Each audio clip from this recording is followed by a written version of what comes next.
Hello and welcome everybody. I'd like to start with a story.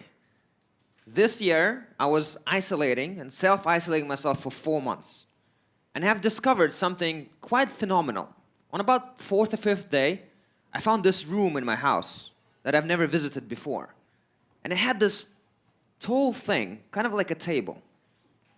And I couldn't figure out, what do we do with it? And it was a bit short, not wide. I was like, what is that thing? And I was exploring my house, and I asked my wife, what's this place we have here? It takes up 20% of the house.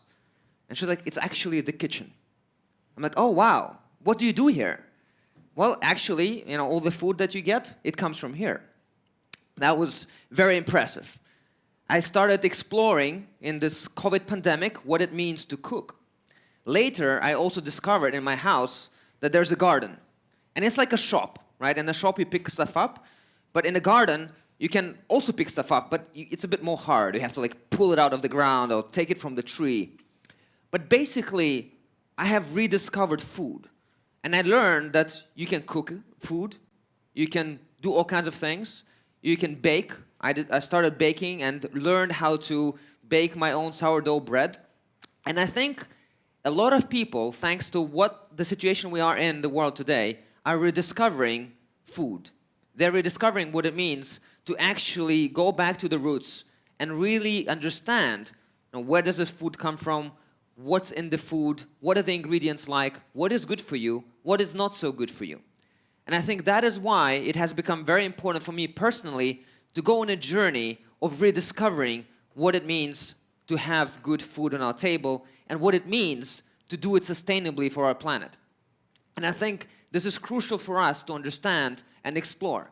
And that is why when I was presented with this opportunity, I took it in a heartbeat, because I want to take you together with us on a journey of learning what it means to make healthy, sustainable food for the future generations.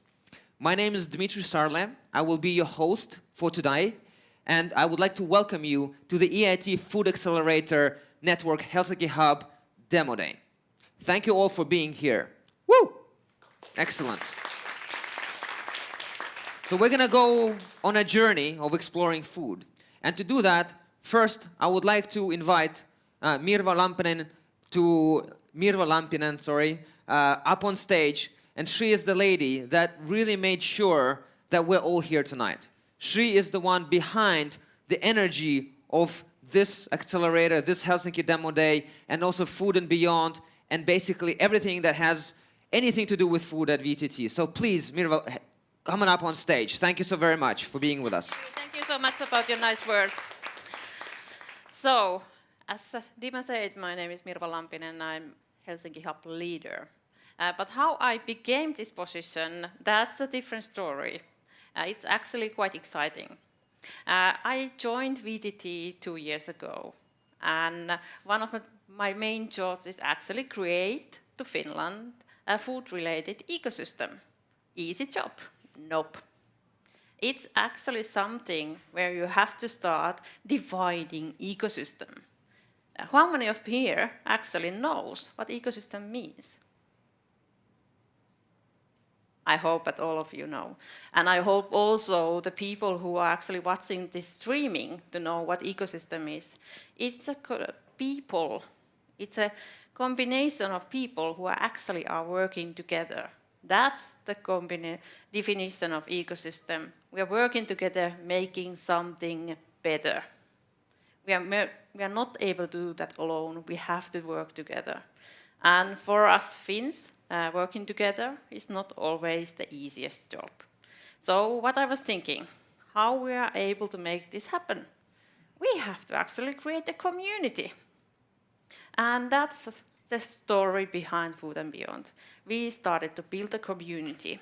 And we started that with the co-creation, our values. And one of the values is that we are together to actually make this world a better place. We see that the food system is in troubles. We have to make changes. We have to make them quite fast. And if you go alone, you can go really fast, but you're not making so much of it. But if you're doing that together, you're actually able to solve big problems which actually really bad for the planet right now. So that's the story behind Food and Beyond. We are together to making this world a better place. So when we have the opportunity to actually apply hub to the Helsinki of Pan Food Accelerator Network, we really fast realized that the EIT values about making this planet better place to live is really close our values, our Food and Beyond values. And we started to build the consortium. And for that, we were able to get University of Helsinki and Valio. And I have to say that without people who are so committed for this program from University of Helsinki and Valio, we wouldn't be here today. It's the glue, the way of we have been working together to actually solve all the problems which we have had during this journey. And if you can imagine, we were supposed to start a startup hub. We were planning that during this spring. We were having a lot of applications coming, and we were really excited because we noticed that we have 10 awesome teams. But then we realized, oh dear, we have to do it online. So we have to take this really big jump to going for a live program to actually online. For that, luckily, we have the best, absolutely best program manager, Paolo Borella, with us. So without his help, he's the magic behind this. So we have been able to get this done. We have been able to actually help the startups, at least I hope so. And it has been also really a big journey for us as a learning, us as an organization, us as a VTT, how to actually help the entrepreneurship life, which kind of stuff is actually useful, what we're supposed to be bringing next year, what we're supposed to be doing better. And that's the value that you have gave us.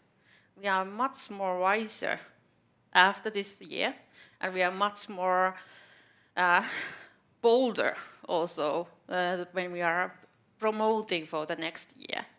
And it's really, really exciting journey. And what I personally have learned, that creating the community is also making things easier for the others. So our job as Food and Beyond, as a startup community, is actually making things easier for you to actually succeed. And I hope that we have been able to do that. And we are also hoping that you are not seeing that this is end of things. I think this is just the beginning of the things.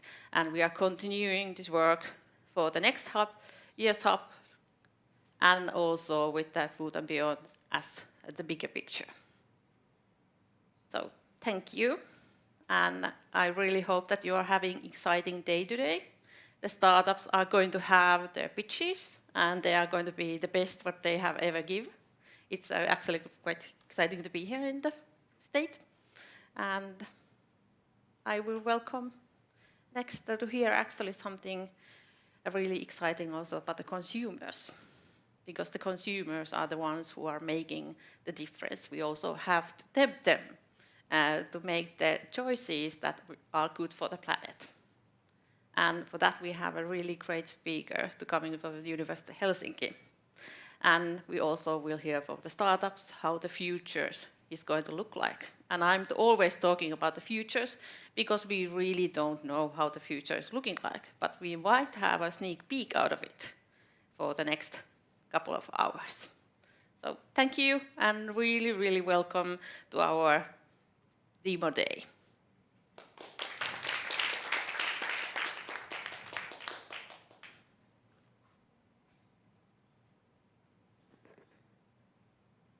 I thought Merva did a very good job of introducing you, but I'm going to do it again. I'd like to introduce Esi Perdu up on stage, who has a postdoctorate researcher, and she speaks a lot about the trends. And as I started with the story in the beginning, I think it's important to know what are the trends and how we're going to tackle anything if we don't know what's actually happening.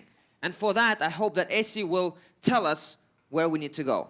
Esi, please come on up on stage. Hi guys.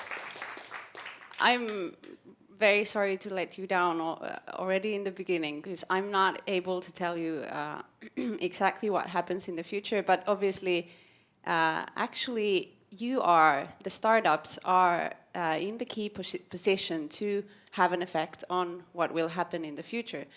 But I will give you some ideas and tools for making better predictions, more accurate predictions for the future. As said, I'm Essi Pöyry from University of Helsinki. I work at the Center for Consumer Society Research. And I have graduated from Aalto University School of Business in 2016. Do we have? Yeah.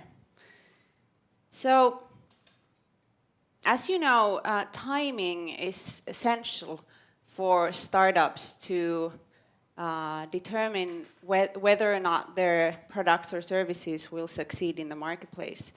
So, it might happen by accident, but obviously we cannot rely on accidents when we make tremendous investments in our lives, or in this case in your life, in your companies. So to be able to improve the timing and actually make the circumstances better fit to your whatever you are offering, it is important, crucial to understand when the timing is right and when the circumstances fit to what you have to offer to consumers. So I'm speaking today about consumer trends and methods on identifying them from the marketplace. Overall, consumer trend identification could be also called as trend spotting. Roughly speaking, we could divide trend spotting methods into two categories. First, we have qualitative trend spotting methods, and then we have quantitative trend spotting methods. Qualitative trend spotting basically means qualitative research methods, but they're not always as rigorous as maybe in scientific research, but definitely not to say that they would be less important. Actually, they are for startups or for any company, they are crucially important. Qualitative trend spotting methods usually aim to identify a path-breaking shift in consumer interest. And this could happen by, for example, conducting discussions or interviews with lead users, opinion leaders, or environmental scanning, observation of consumers in important consumption situations, or, for example, in important consumption circumstances or places. But also the founder's intuition has an important role. And I'm not talking about sort of accidental thoughts or opinions, but intentional and conscious sort of searching for weak signals in the marketplace. This could happen, for example, by conducting scenario analysis. So basically, a founder or anybody working for a startup or any company should try to identify possible futures and future scenarios for what could happen in the future, and then rigorously go back and analyze how those different scenarios could come into reality. A good example of a company that is consciously and very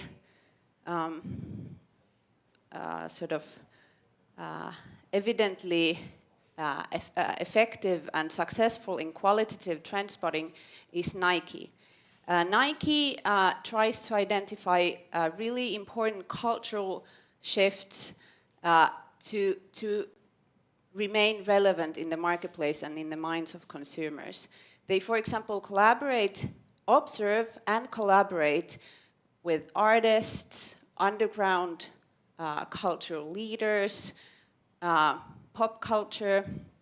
So they, in order to remain relevant, they really need to stay in touch with what is happening in the popular culture and try to take that insight into their product development. So another mean of trend spotting would be quantitative trend spotting. Traditionally, obviously, many companies are involved in utilizing economic household consumption statistics. And indeed, we are talking about using longitudinal measures to identify relationships between them, between those variables. But more recently, for example, Google search trends, but also, for example, number of web pages, Wikipedia pages on a certain topic could be used as a very effective and informative source for similar variables. Also, social media discussions, number of hashtags, number of photos with certain tags, for example, or videos could be utilized to understand what consumers are talking about and what kind of changes is happening in the discussions. So I'm gonna dive deeper into utilizing social media as a source for consumer data and a source for trend spotting for companies.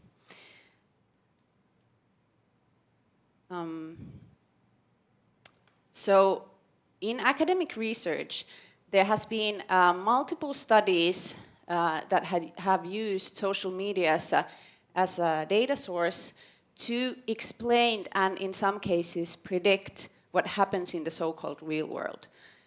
The themes that have been predicted and explained vary tremendously. So we can go from predicting epidemics all the way to predicting consumption behavior.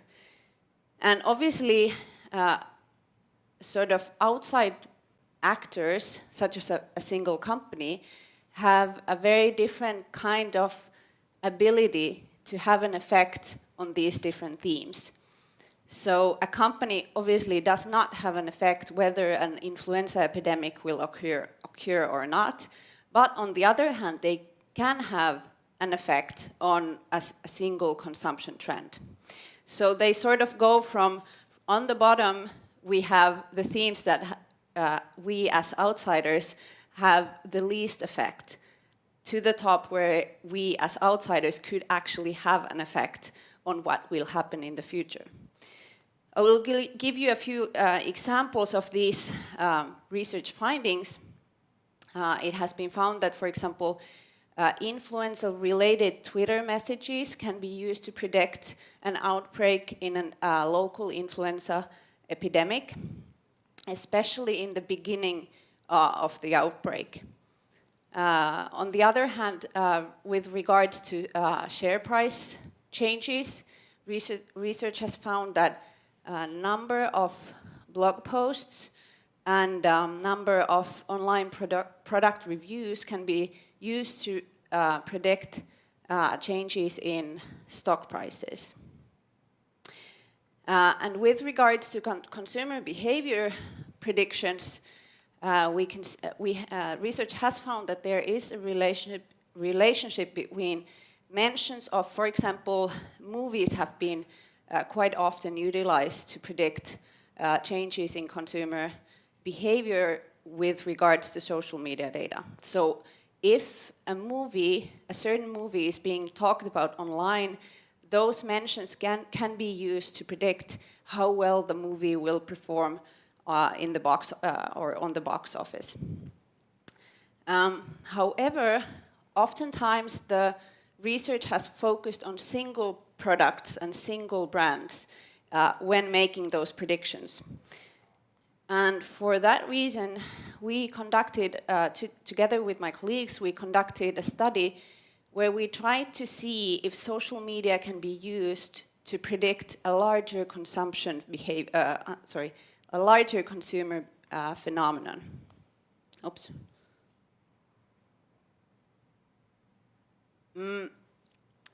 So we wanted to see, we chose veganism as our consumer phenomenon, and we wanted to see what kinds of keywords and what kind of sources were possibly the kinds of data that should be used if we wanted to go back and see whether those social media posts could be used of what we now know has become a consumer trend.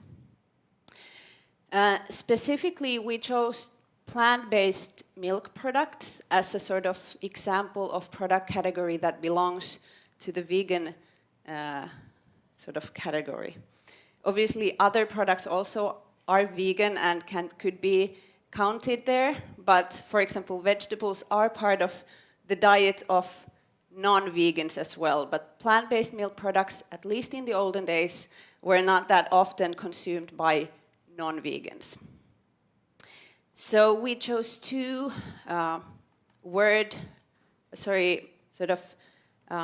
levels of discussions that we wanted to use as our predictors.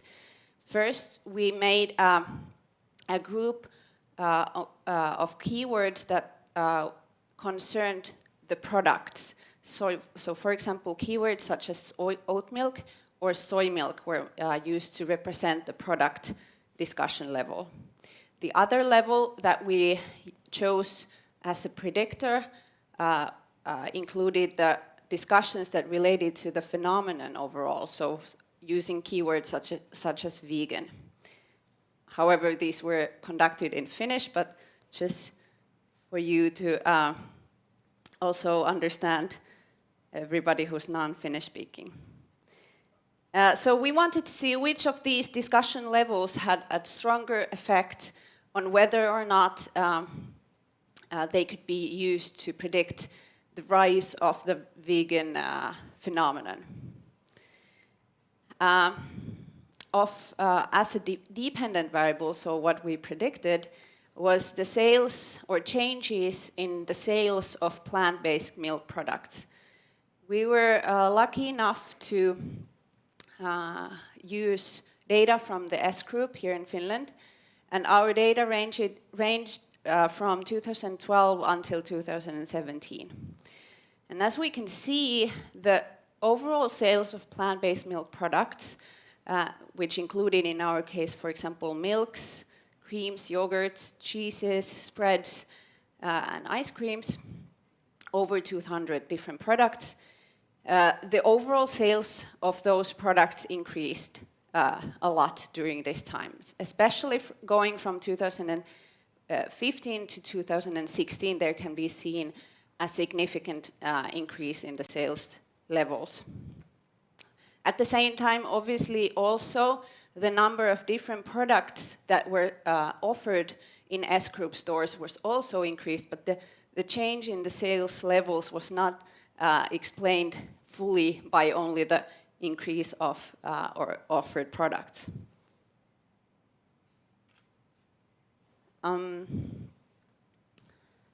With regards to what we used as a predicting variable, so independent variable, was the levels of social media discussions on plant-based milk products and veganism. Here we can see the discussion levels in forums and blogs with regards to veganism. So basically social media posts that mention the word vegan or similar.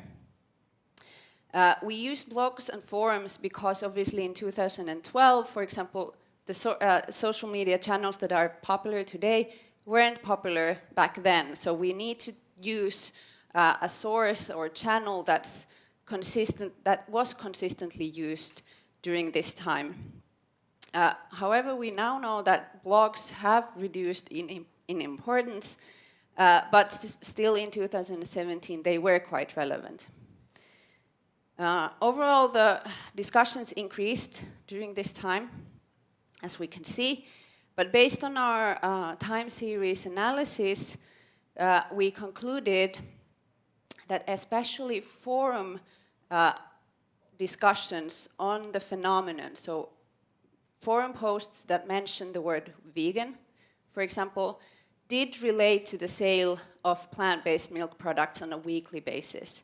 So our time unit was weak, and we can say that if discussions in forums, online forums in Finland, increased in number with regards to discussions on veganism, the sale of plant-based milk products was about to increase during the following 2 or 3 weeks.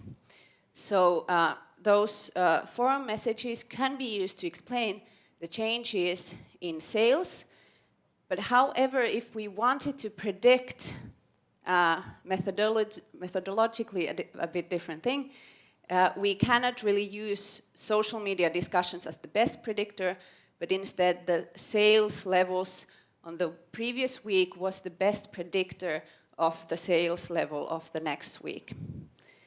However, interestingly, there were a few interesting sort of events that did have an effect on the sales levels of plant-based milk products.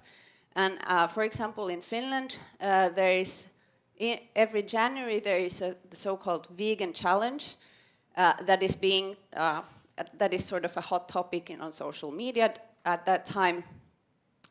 Then the sales of plant-based milk products also increased as a consequence of the vegan challenge. Still, importantly, the product level discussions weren't as important explanator as the phenomenon related discussions. So it actually seems to be important to create a larger consumer phenomenon that supports the sales of products that belong to that category. So instead of just advertising one's own product name, it's actually also important to participate in the larger discussion of the larger consumer trend. To conclude, I would still say that despite our own studies and our own findings, as a startup, if I were a startup or I were to lead a startup, I would engage in the combination of both qualitative and quantitative trend spotting practices. So it's important to remember that these methods are not to be used to sort of confirm what we think is true or something that we want to be true, but to find new ideas, new scenarios for future, and also sort of maybe compare and at least explore different alternatives of what could happen in the future. Importantly, I would advise anybody to understand and recognize that at a given time, there are always multiple different weak signals in the marketplace that may hint about a specific type of future or a specific kind of future. Not all of these signals will take place, or not all of them happen. So there are a lot of sort of wrong signals as well. But we never can for certain we cannot know what is sort of a true signal and what is not a true signal.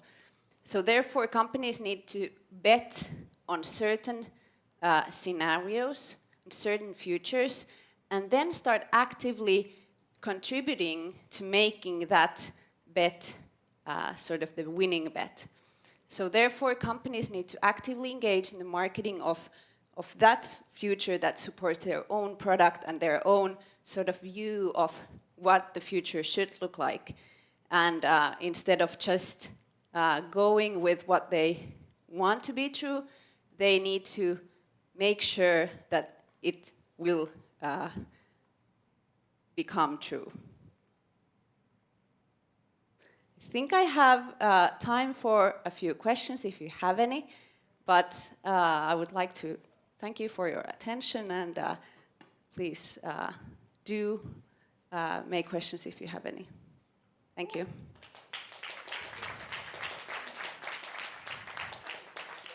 If anybody has a question, please let me know. I have a question. I spotted an interesting trend. At the end of each year, everybody stopped being a vegan for a day. Yes. That was fun. Do you know why they did that? No, it's quite curious. Yeah, especially in the history of this country, the stores used to be closed on a Christmas day. Right. Or Christmas Eve.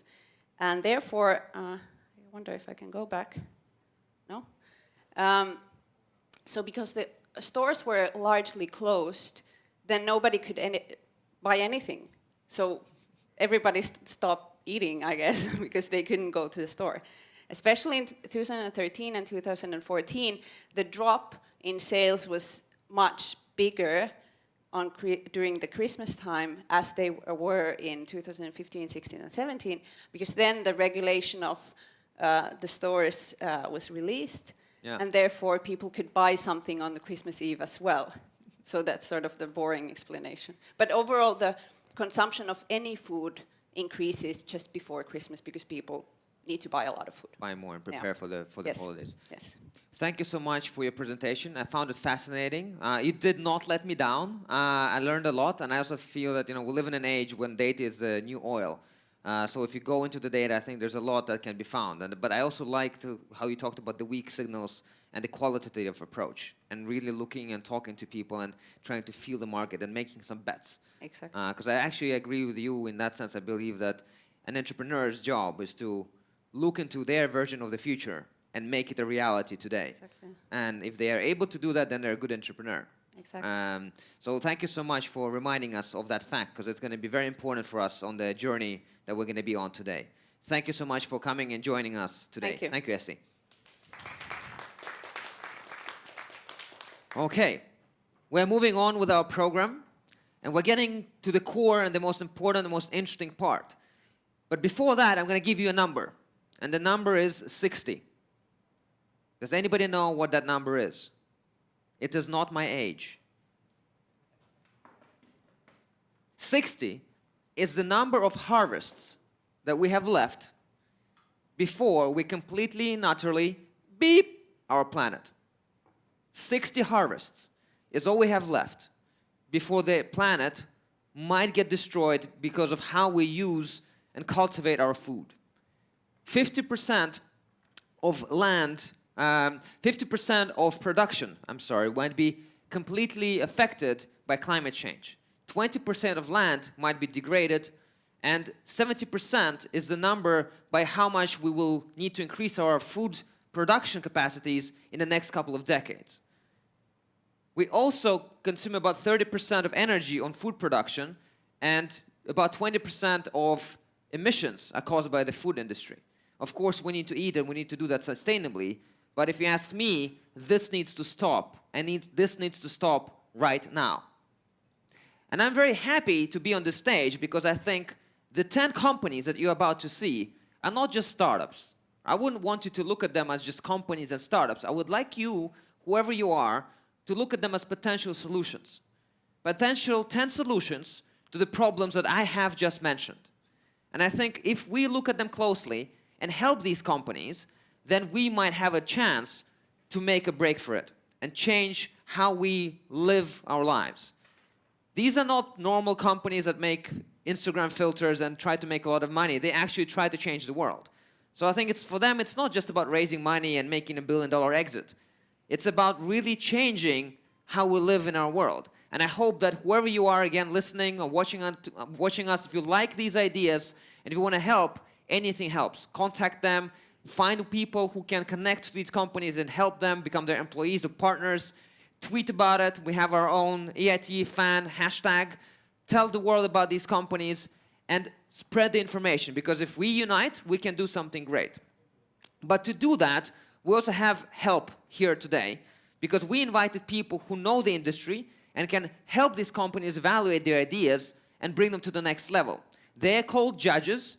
but also for me, they are simply people who are experts and who can know how to use these ideas most effectively. So without further ado, I'm going to first introduce the judges, and then we're going to go into the core of the program and listen to the pitches by the companies. First judge is Federico Ronker from the Sweden Food Tech. It's an accelerator, and Federico will be joining us online. And he is an investor, and he helps companies in Sweden, but also globally, to help food tech startups. We also have Marika King from Pink. It's a Polish incubator, and they are an investor in the food tech industry. So she knows a lot about how to help these companies raise funding. We also have Pekka Pellinen with us. And Pekka is from the University of Helsinki and has a lot of experience in the food industry and will be giving us all that knowledge today and asking the tough questions. We also have Ture Parvinen, who is right here with us, also in live situation today, who is a researcher and also an entrepreneur himself within the food industry.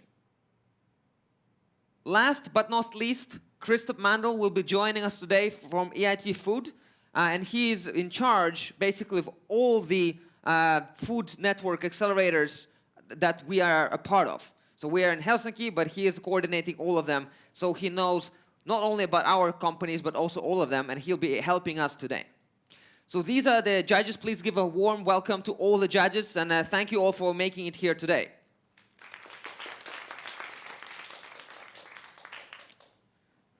Thank you, judges. We'll hear from you also when the startups, after they pitch, you'll be able to ask questions. But now, let's get to the core of the program, which are the companies. This will be the list of the companies. We will be doing it in 2 batches with a bit of a break for you guys to get some energy and get back into the room. There'll be 4 companies in the first batch and 6 in the other. So without further ado, I would like to introduce the first company, which is EIT. And water is the lifeblood of our planet. Water is what makes this planet live.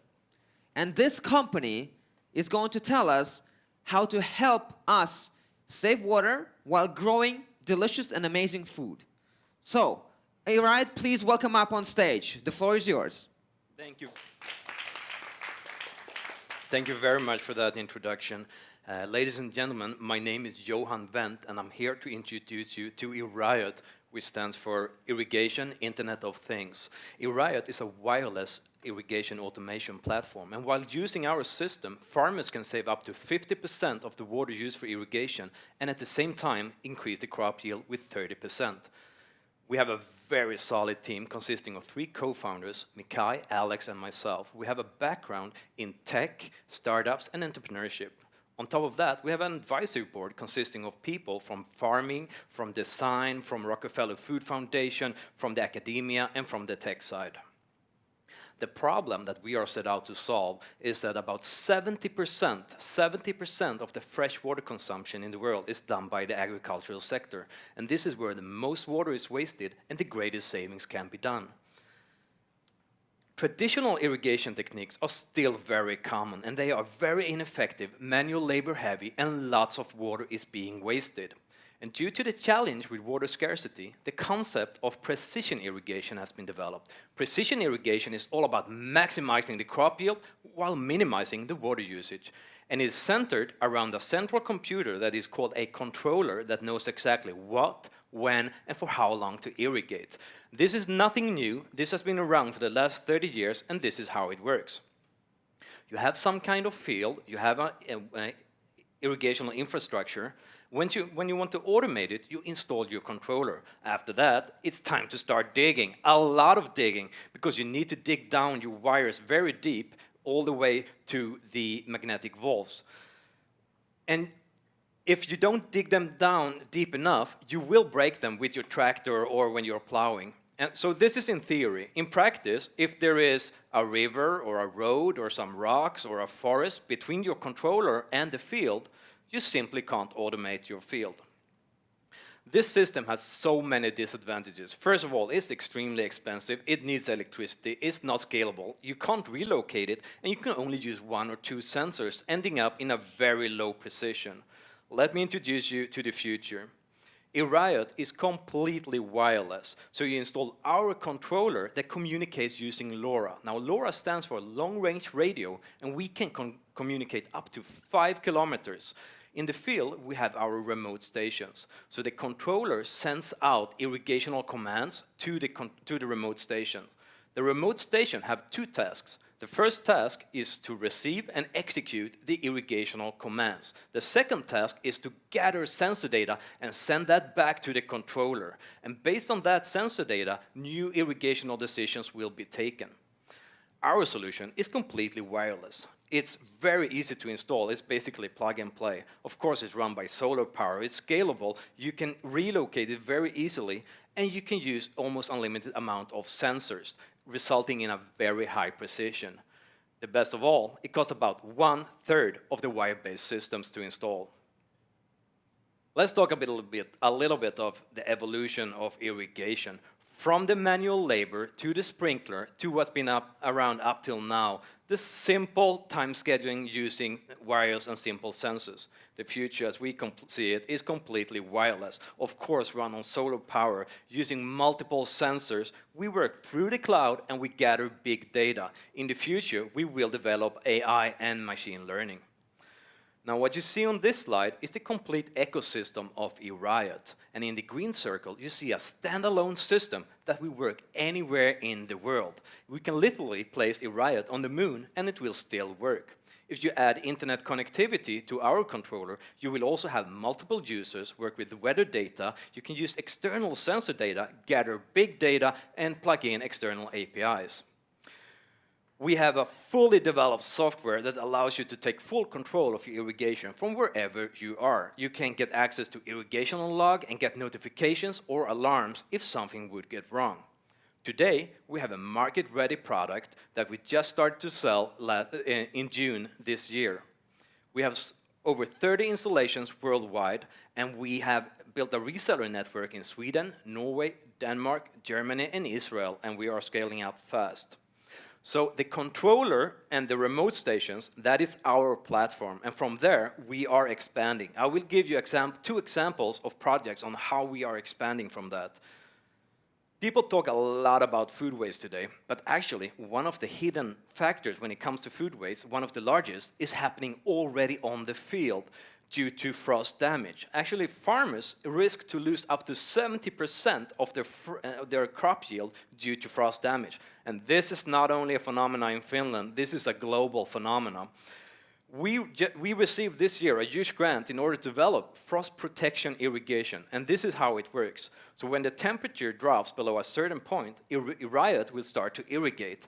The water is covering the plants, and when it converts from liquid to solid phase, it releases energy in the shape of heat. So a layer of ice is created around the plant, and the heat stays between the ice and the plant, creating a micro greenhouse protecting the plant. EIT was the one company in the Helsinki hub that was elected for the sidetrack in EIT fan called Smart Farming. And there we met a company called VIV, not 100% of the pronunciation of that company, but what they do is that they read and interpret the electromagnetic impulses that plants send out. So by implementing this to EIT, the plants themselves will be able to tell EIT, hey EIT, I need this much nutrient, hey EIT, I need this much water, and EIT will provide the plant. This is two examples of how EIT will expand in the coming year. Let's talk a little bit about the market size. So in the year 2019, the market for smart irrigation automation was valued to $2.4 billion. And by the year 2025, the market will have grown to $6.7 billion. And EIT is happy and eager to take a big chunk of that pie. Thank you very much for listening to my pitch, and I'd be happy to answer all the questions that you have related to EIT. Thank you. Thank you so much. I'm going to join you on stage to help manage the questions. So we immediately have a question from our jury right here in the auditorium. Thank you. My name is Tuure Parviainen, and I wanted to ask you, like, how do you see the competition developing? Because there are already other sensors such as Soil Scout and a few Yeah. other competitors. So what do you see as the main difference to these other competitors? Sorry, can you bring up my presentation again? So there are competitors that have sensors in the field gathering data, but just having that data up, it doesn't give you anything. You need to take action on that data. So that is a big differentiator. And there are we have one or two worldwide competitors that do wireless irrigation. And slide up again, please. Thank you. But the greatest differentiator between us and them is that we store all logic locally in our controller. They store it in the cloud. So if you are a farmer and you have the logic in the cloud and your system starts to irrigate and the internet goes down, which often happens in rural areas, then the irrigation system will just keep pumping out water, flooding the field, potentially destroying a year income for the farmer. Our logic is stored locally. If the internet goes down, it doesn't matter. It will keep on working just like before. We are not dependent on any grid, and that is like the key differentiator between us and the few competitors that we have. Thank you. Thank you so much. We had Pekka, and then we'll go to you. Yeah. Your business is going international. What is your model for making it happen? Is it through distributors, subsidiaries, licensing, or something else? Yeah, as I mentioned in my pitch, we have built a network of resellers who we are selling through, and we are expanding this. This is the model that we are working with. But as an entrepreneur, you have to also be a little bit opportunistic. A lot of customers have reached out directly to us. We have sold to the Caribbean, to New Caledonia, and places like that. We don't have distributors there right now, but we'd be happy to provide them with our solution. Thank you. Yes, and then we'll go to our online judges as well. Hello, does it work? Yes. Yes, we can hear My you name perfectly is Saga Fors, and I was wondering in regards to your, the business model as was previously asked, but also more facts that you said that you had 30 installations made. So what is do you have a turnover or do you have pilots? Could you please let us know a little bit about the financials? Yeah, of the project? turnover for this year will be approximately 100,000 euros. Next year we are aiming for 500,000 euros. And this year we ordered a smaller batch, giving us not fantastic margins. In December, we are investing in this steel molds where we will be able to cut the margins, so we will have about 70 to 75% margins on the hardware that we sell. And we have two tiers. So we sell the hardware, but then we sell the software as a service as well. So we have subscription fees from the customers as well. My last question, what is like one installation worth? So it depends, like all farms varies. Comes from field to what kind of crops you're growing and how many volts you have. The average farmer is investing around between 4,000 or 5,000 euros, and the return of investment is less than 2 or 3 months for the farmers. Okay, so about 5,000 per installation. But we also had customers who we have offers quotations out right now for 25,000 euros. So it can vary depending on the size. And what we've seen also is that the customers, they make a small installation first because they think it's too good to be true. But we've had about 60% of the customers that ordered for this season have already ordered expansions for next season. Thank you so much. Let's go to our online jury. Do we have any questions in the online jury? I think I saw a hand up just over here before. If you have a question, please. Yes, please go ahead. I think Saga covered most of my questions, so I'm good. Do you have any more? Excellent. Let's see. Let's double check if anybody has any questions from our online audience. Not at the moment, but for all of you watching from home office or any other location on this planet, if you have questions, you can also put them in our live stream. And if we have time, we'll ask these questions again.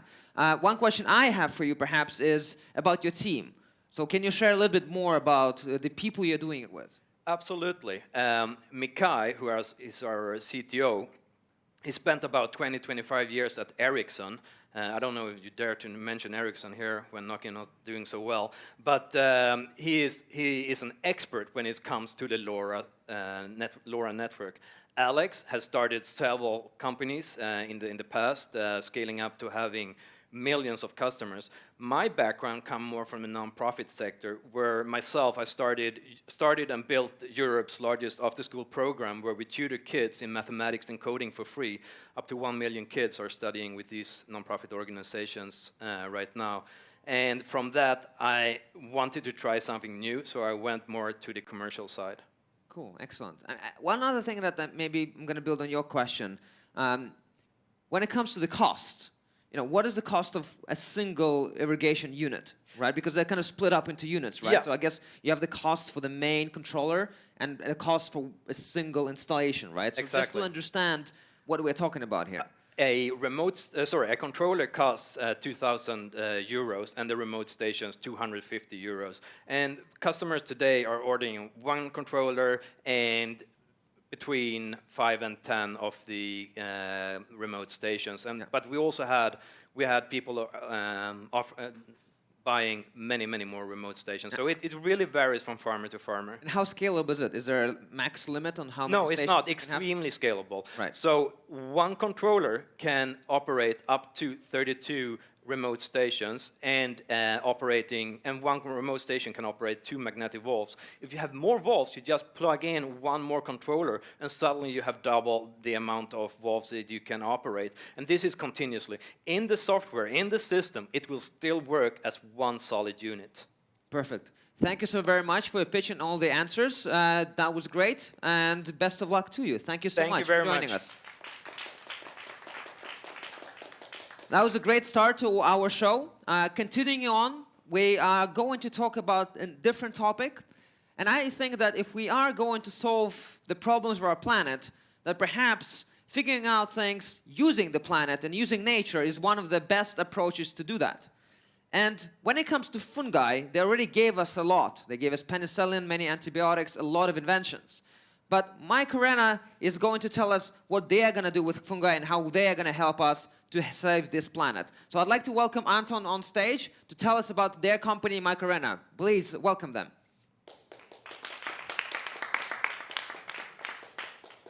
Thank you very much, and good afternoon. Really great to be here in Helsinki. It's my first time, and really nice to be able to meet people face to face nowadays. So my name is Anton Johansson, representing Mike Arena from Gothenburg of Sweden. And before I tell you about how we are transforming the protein landscape in the world, I want to share an experience just from last week. I was going to cook a vegan dinner for my girlfriend and myself, and so I went to the grocery store. As usual, I didn't have much of a plan, kind of hoping for inspiration to strike as I was walking down the aisle. Getting to the vegan section, there was a lot of people there, as it usually is nowadays, but most of them looked a little disappointed almost. And quite soon, I would also find myself a little disappointed. Browsing the products, I found many variations of the same old products that we tend to see in these shelves. What I see is that the ingredient lists are extremely long, obviously very processed products. Not quite sure I want to eat this in large quantities. And of course, 99% are produced with the usual suspects, soy and pea, that I know to be quite unsustainably produced and imported from halfway across the world. Hand up if you have had a similar experience at one point. Yeah, quite a few people. So this is an issue, right? And we know that it is an issue from the conversations we have with food manufacturers. The plant-based proteins that are dominating the alternative protein market are increasingly struggling to live up with what we expect as consumers. We want to have new and exciting experiences. We want to eat minimally processed foods to ensure that we stay healthy and that we understand what is in the product in the first place. And of course, we don't want to increase the climate anxiety that we might already have. So this is a large issue for manufacturers. The alternative segment, clearly interesting for more and more of us, but the tools in their toolbox is very limited. Still, the opportunity is massive. The current market share of alternative protein compared to meat is a measly 1%, but some have expected it to grow tenfold within the next decade. So how are manufacturers going to bridge this huge gap if they lack the raw materials that the consumers want to have in their diets? This is a question that we have attempted to answer for nearly 3 years now at Mycorrhiza, and today our solution to the problem is embodied in Promic. Promic is a new and entirely unique fungi-based food ingredient to be used in manufacturing. In its original state, it is scarily resemblant of meat, and it is extremely versatile, enabling you to make countless food applications. So with this product, we can enable food manufacturers to offer their consumers entirely new, exciting eating experiences without ever having to compromise on taste, quality, safety, price, or to compromise on our planet's health. So our customers ask us, well, what can we do? What can we actually make from this? And it's not that easy to answer because the possibilities are so many.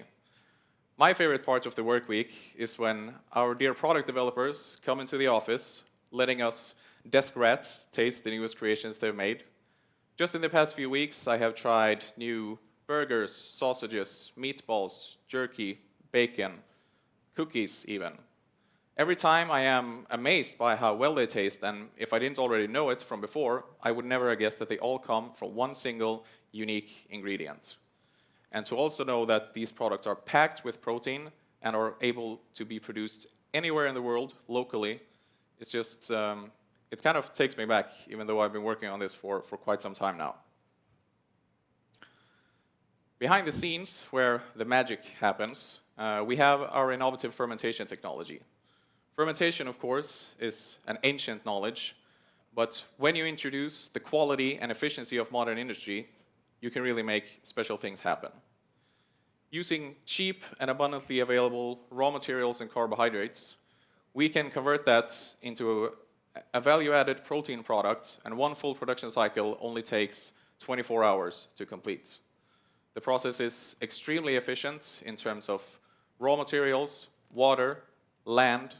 There's little to no waste, and of course, the amount of carbon dioxide emissions from this process is virtually non-existent.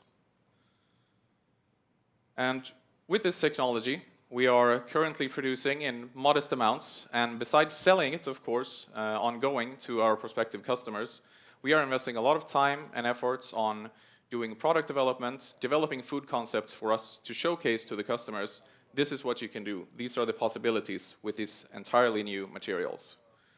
We are also investing heavily in IP, meaning patents, trademarks, and so on, to ensure that we stay competitive and showcase this area of expertise that we're building.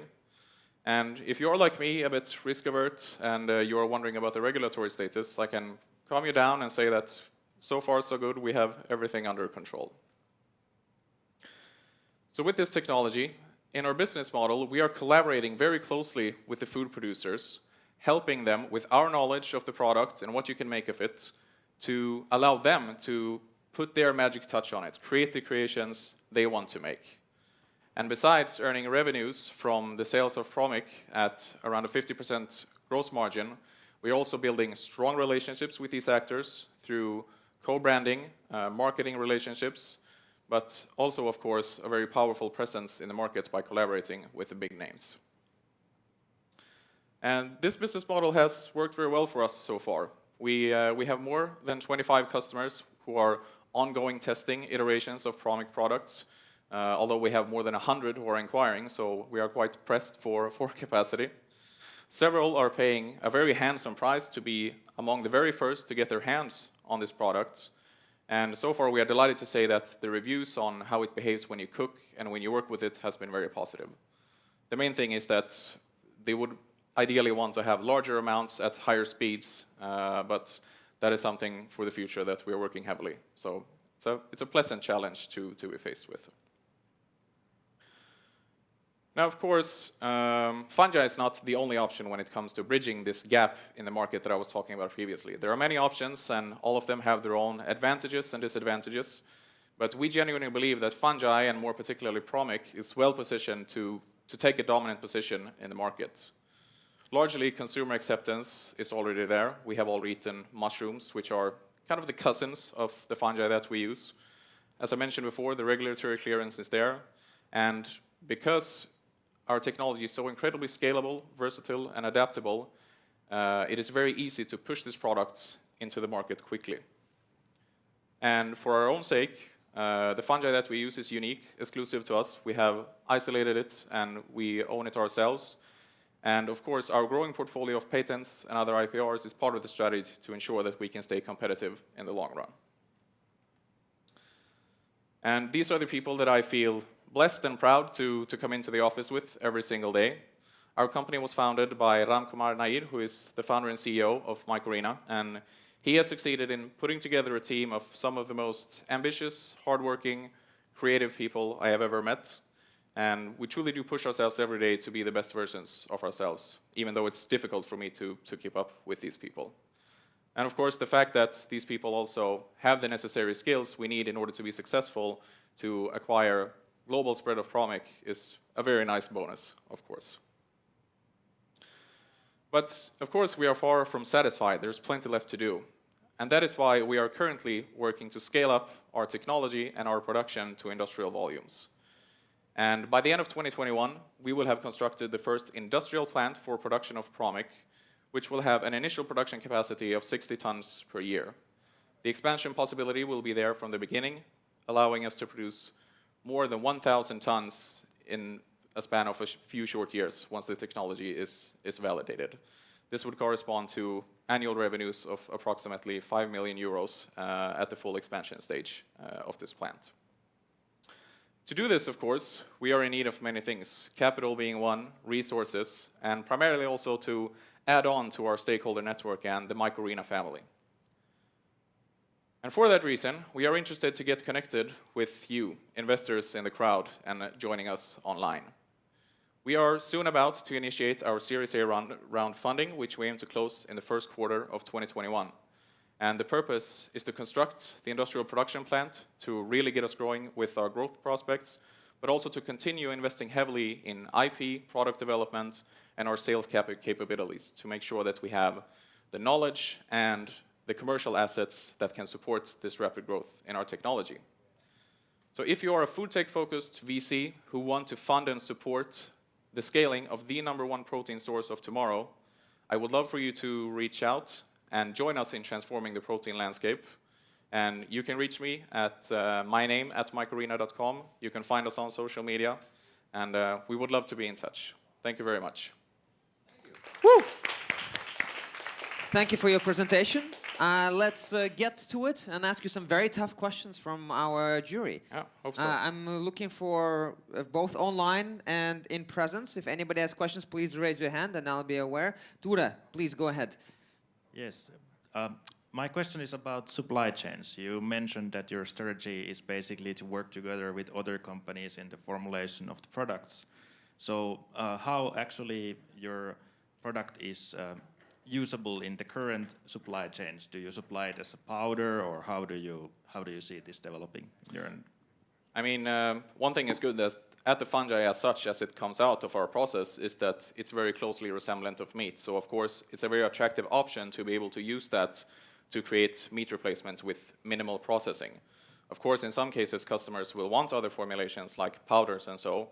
And the good thing is that it is very easy to work it into whatever different formulation you will want. So we are still discovering, since this is a new material, virtually no food producer has ever worked with it. So we are still figuring out exactly what will be the simplest way to provide it. But after this initial period of building up the product and the knowledge together, we will be able to move into a more clear-cut supplier-customer relationship, streamlining it very effectively.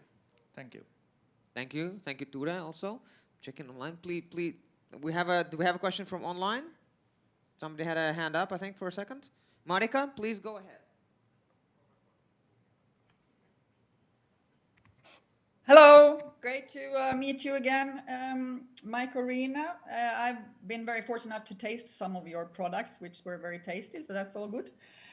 One of my questions actually has to do with the price. I didn't quite understand when you said in your pitch 1,000 euros per kilo or something like that. I guess I'm not quite understanding, because in the food value chain there are lots of people who want margins, and if you want to sell to be an ingredient company, you have to sort of allow a lot of margins, and also the consumers don't want to pay too much in the end. So can you explain a little bit more about the pricing, please?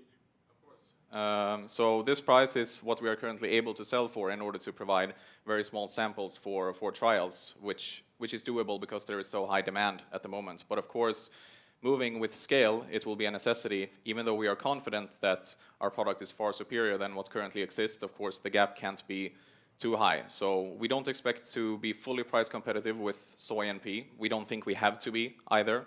But realistically, we would expect a long-term price of, say, around maybe 5 euros per kilogram of this product, quite conservatively speaking. And we have good support from the collaborators and customers that at least that's what will be possible. Is that the retail price or the wholesale price? No, the price we sell to the manufacturers. The manufacturers, excellent. Okay, thank you. Thank you, Marika. Please, yes, go ahead. Hi, I know a little bit of Mike-Orina as well, but my question is, do you have a pilot, for example, that you've been working with the food sector, which you could tell us more about? Yes, so... my follow-up question to that one is also about the raw material. Where do you get the energy and the proteins for Promic? Yeah. So we do have a pilot ongoing currently. It's in our hometown of Gothenburg, which is where we currently do production. One purpose is, of course, to generate what we need to actually sell to customers who are interested, also to do our own product development.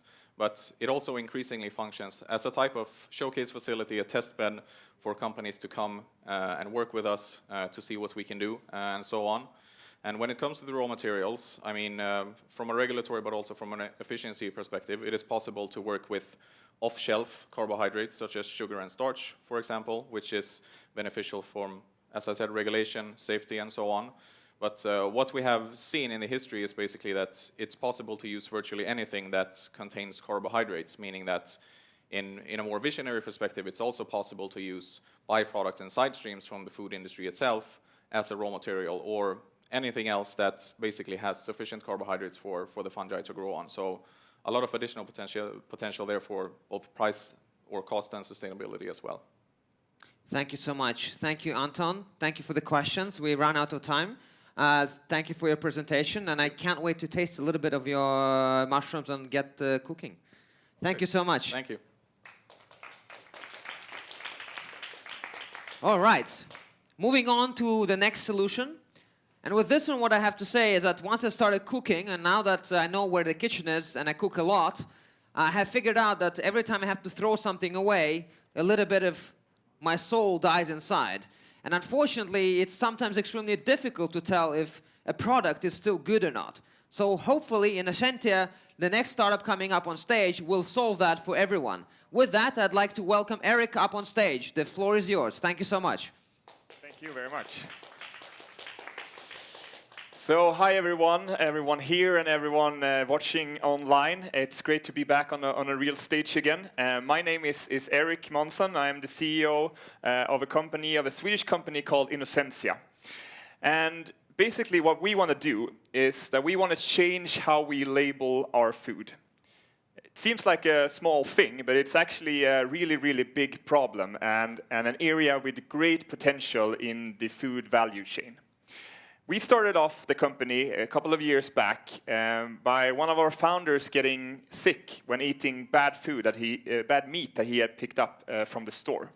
And he thought about, could we find a way to actually show if the meat that you buy or a product that you buy is good or not to eat? That was the start. That was in safety and how we regulate that. But we quite soon realized that there are bigger issues to this as well. One of these are, of course, waste. We talk a lot about food waste nowadays, but the numbers is still resonates with me. And every time I see how many animals we throw away, I get quite shocked. So basically, the food waste in the meat industry is the equivalent of almost 6 billion animals that we throw for no purpose at all, and the value is lost.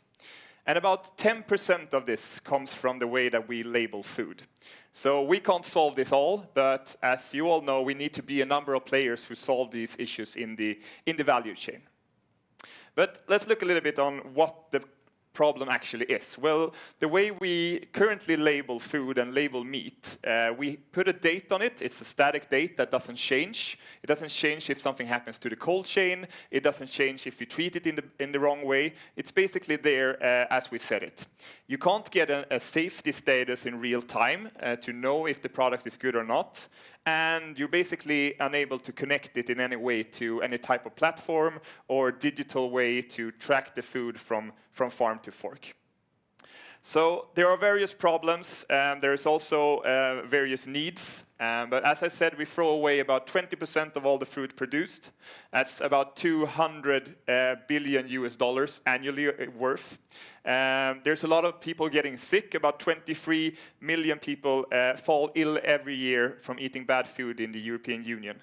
But there's also a big need for traceability. So about 73% of the consumers today say that they would be willing to change to a brand that is offering more in-depth information about their product.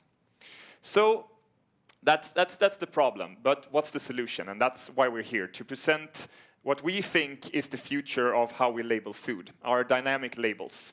So we introduce two types of labels. One is analog, and one is digital. And these ones can identify the degradation in real time of your meat while it's still in the package. It can ensure you in real time whether it's safe to eat or not. And especially our digital one can be connected to bigger traceability systems to trace food throughout the value chain. So basically it works we put the labels inside the package, and the labels react to the volatile organic gases that are produced in the degradation process when food goes bad, organic products goes bad. It reacts to our ink that we have developed, and this ink can change its capabilities in two ways. One ink that we have can change its color, so it's a simple label that changes its color depending on the status of the food. The other one can change its resistance, and we print with printed electronic a very simple label that sends an RFID signal that can be connected.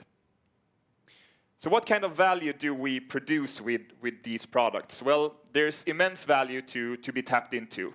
One of them is, of course, connectivity, to be able to trace our products. And we see various platforms popping up now where we can know where our product is coming from, but also how it's being treated throughout the chain and during transportation and handling. The other one is to ensure that we don't fall ill from the food that we eat. But we believe that our biggest value creation here is that we can actually expand and extend or unlock shelf life of the product. So basically today, when we set an expiry date, we leave about 30% of the actual length and the time of the product can be consumed. And we want to unlock these 30%.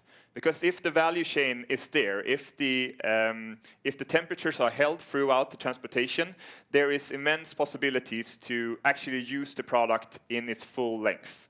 And here is where the true magic happens. Because if you add, for example, 2 extra days to a package of meat at home, there is a chance to reducing the wasted products with up to 60% and up to 50% if that's in a retail store. So here we can actually change the way that we throw away food.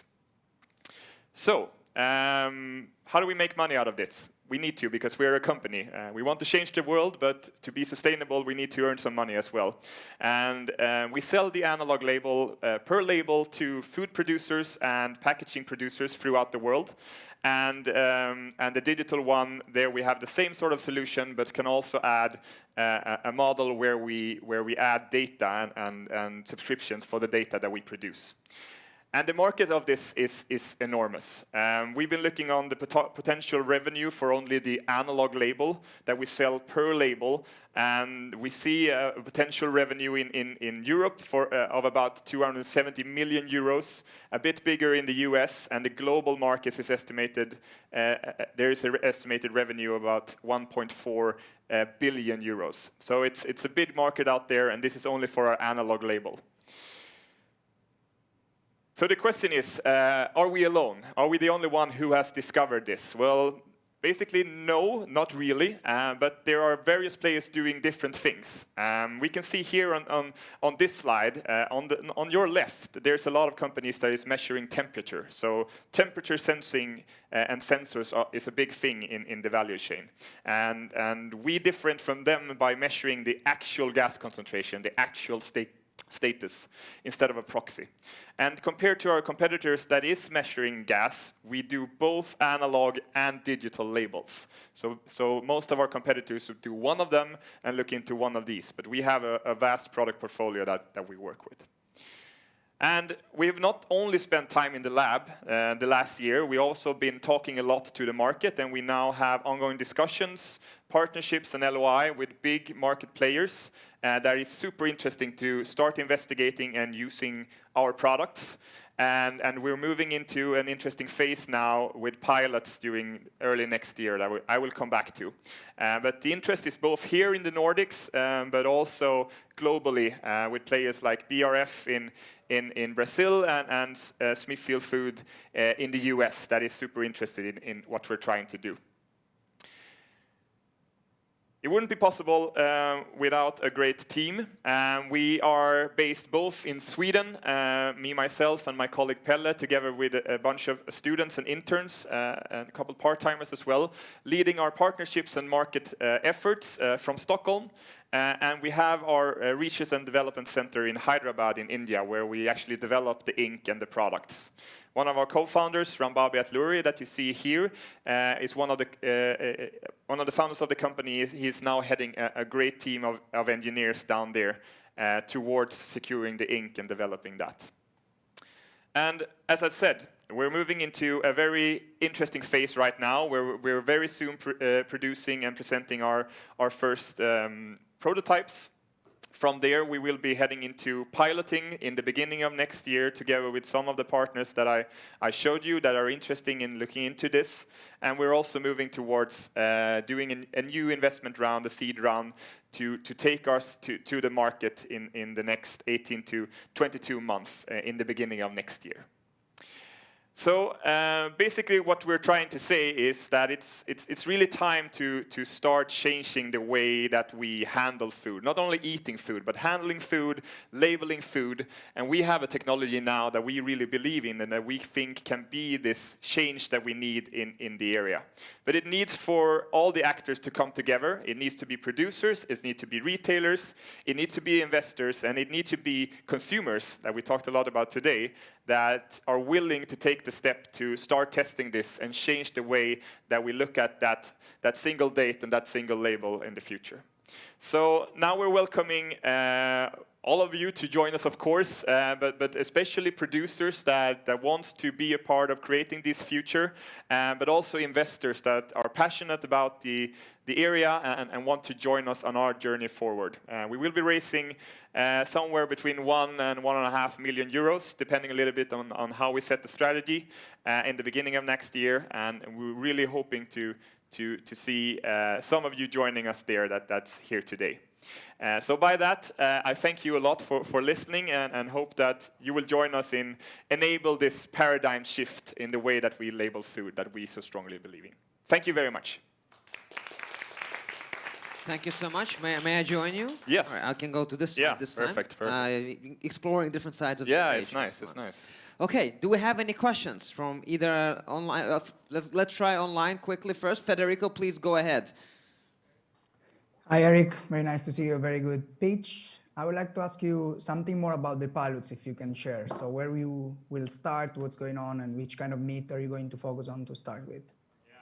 Question. So we will be starting in smaller pilots where we do sort of internal pilots first, where we have some smaller producers to test their their products and see how our products react to that, and show that we are actually prolonging the shelf life for them.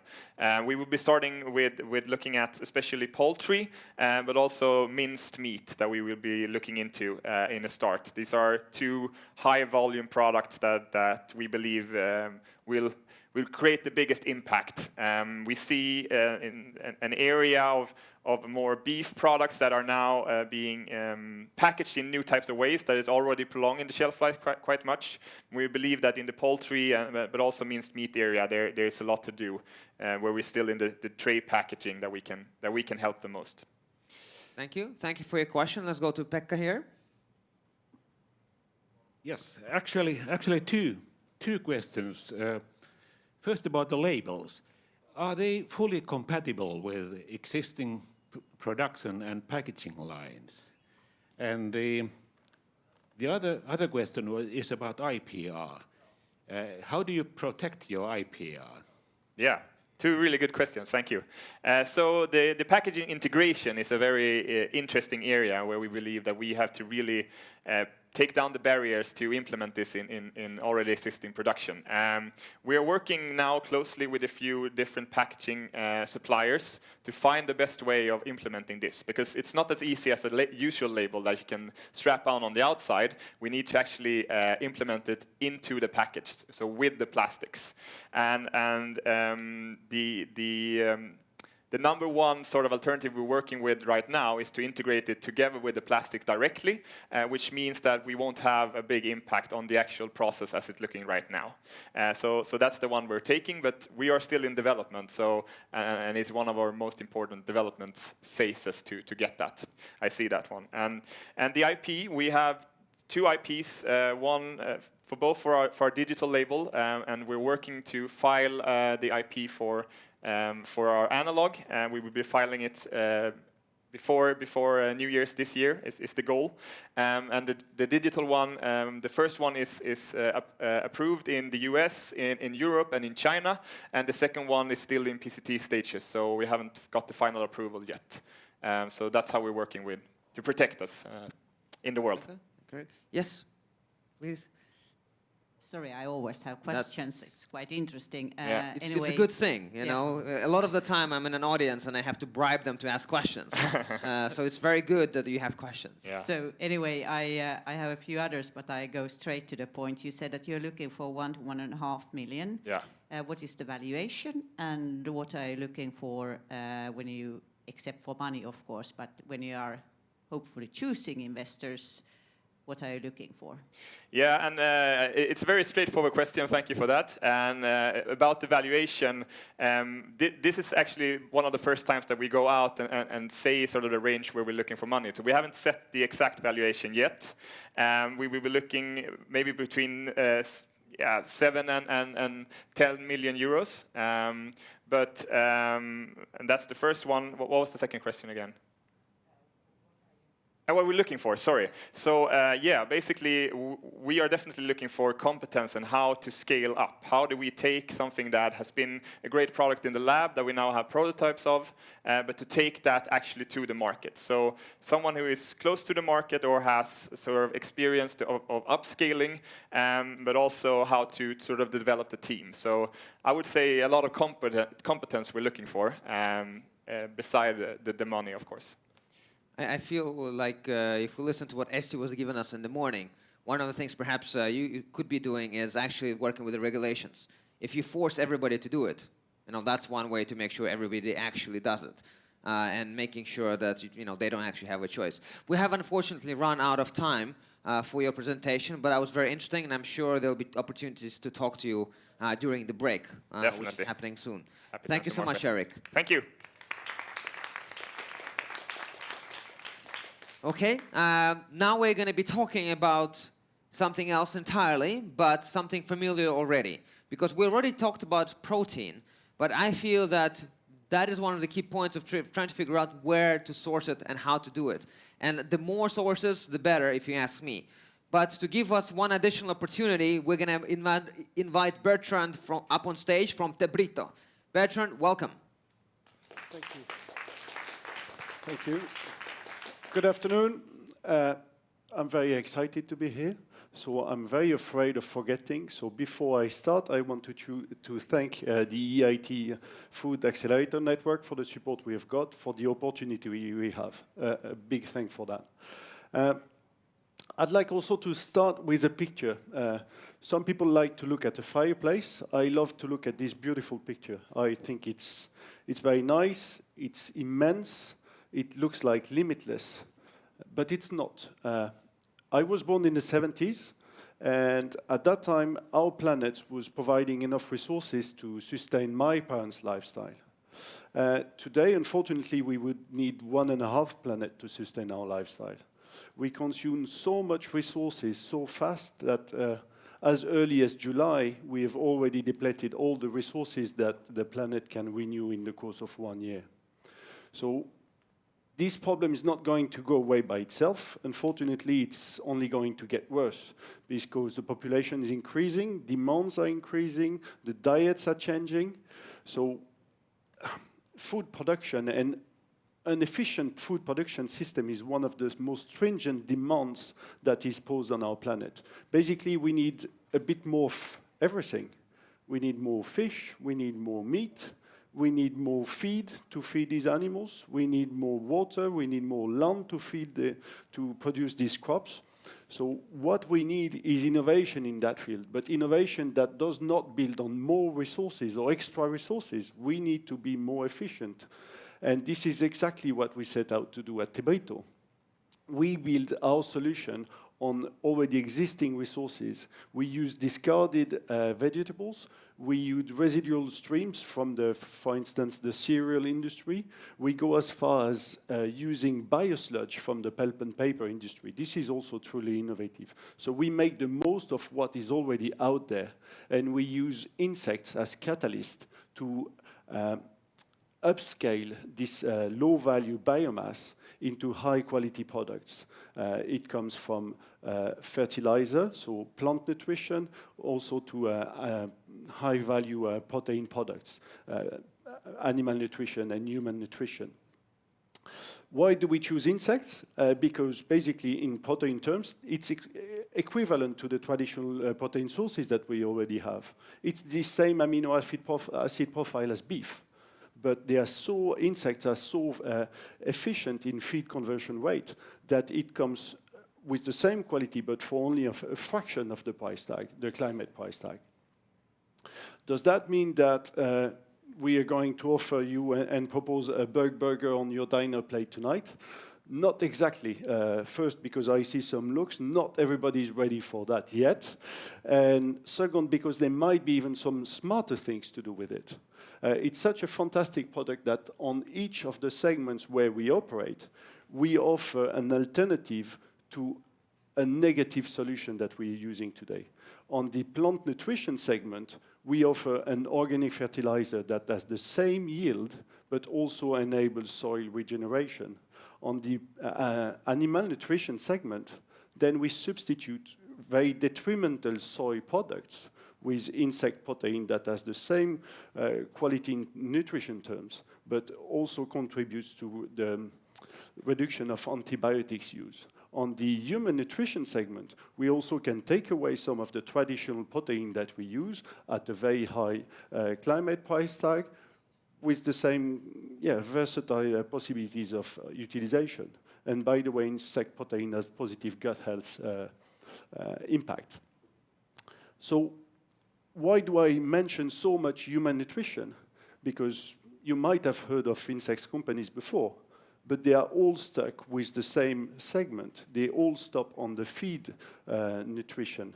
They are all stuck with the animal nutrition segment because there is a quality issue that they haven't solved. The brown powder that you see is the product that they would obtain. We have worked for 2 years with SLU, the Swedish University of Agriculture, to develop the most advanced protein extraction process on the market. We can obtain a 90% protein-rich protein extract, So this makes it completely suitable for food manufacturing application. So we move insect protein from good, very climate-smart application in the feed segment to great, versatile application on the food application. Why are we so interested in that market? For two reasons. First, if we skip the animal nutrition segment, if we don't feed animal with a great quality product and eat it directly, then the impact, the climate impact is demultiplicated. And also, because this is where the biggest margin is lying, it's quite a large segment, and it's going to grow 24% year on year for the coming decade. Plus, if you make insect invisible and keep the properties exactly what we can do, then customer acceptance is going up. What does that mean in terms of product application and in terms of market? It means that we are able to go to clients on all the segments where we operate with an application that is meeting their needs. For the plant nutrition segment, we're already selling our organic fertilizer. You can find them in stores in Sweden, and we are discussing with industry leader in Spain. On the animal nutrition segment, we have a contract with the world leader in fish manufacturing, and our order book is full up until next year. And for the human nutrition segment in Scandinavia, we are product developing with industry leader for the food segment. In terms of teams, we have the right competencies to scale up this solution. Above the competencies, we have lots of things. We have agreements, we have disagreements, we have fun. So basically, we have all the energy that is needed to take this forward. And beyond that, we also have the right ecosystem around us. This is extremely important to us, to have the right science partners, to have the right corporate partners to grow and develop. On top of this existing system, we also pride ourselves of a very senior board that is helping us to maintain a quite high ambitious level, and also is opening doors, is helping us go forward from what we actually can do already and mature as a company. Our journey is to go from the pilot plant that we've built in less than 6 months in the last year. We're already producing, we're already delivering client, but we want to scale up both in production terms and in commercial terms, because our ultimate goal is to produce a middle-sized, fully automated unit that will, per unit, generate a 10 million euros revenue per year with 50% margin. So our vision is industrial. We have an ongoing financing round. It's 50% subscribed already, but there is still some place. So I would be more than happy if you come to me and we can start talking. Thank you very much. Where do you want to go? I'll stay here. Okay. I'm going to switch every other time. Very good. Thank you so much for your presentation. Very exciting. I have tasted the insects on stage as well. Okay. So I'm ready for the revolution.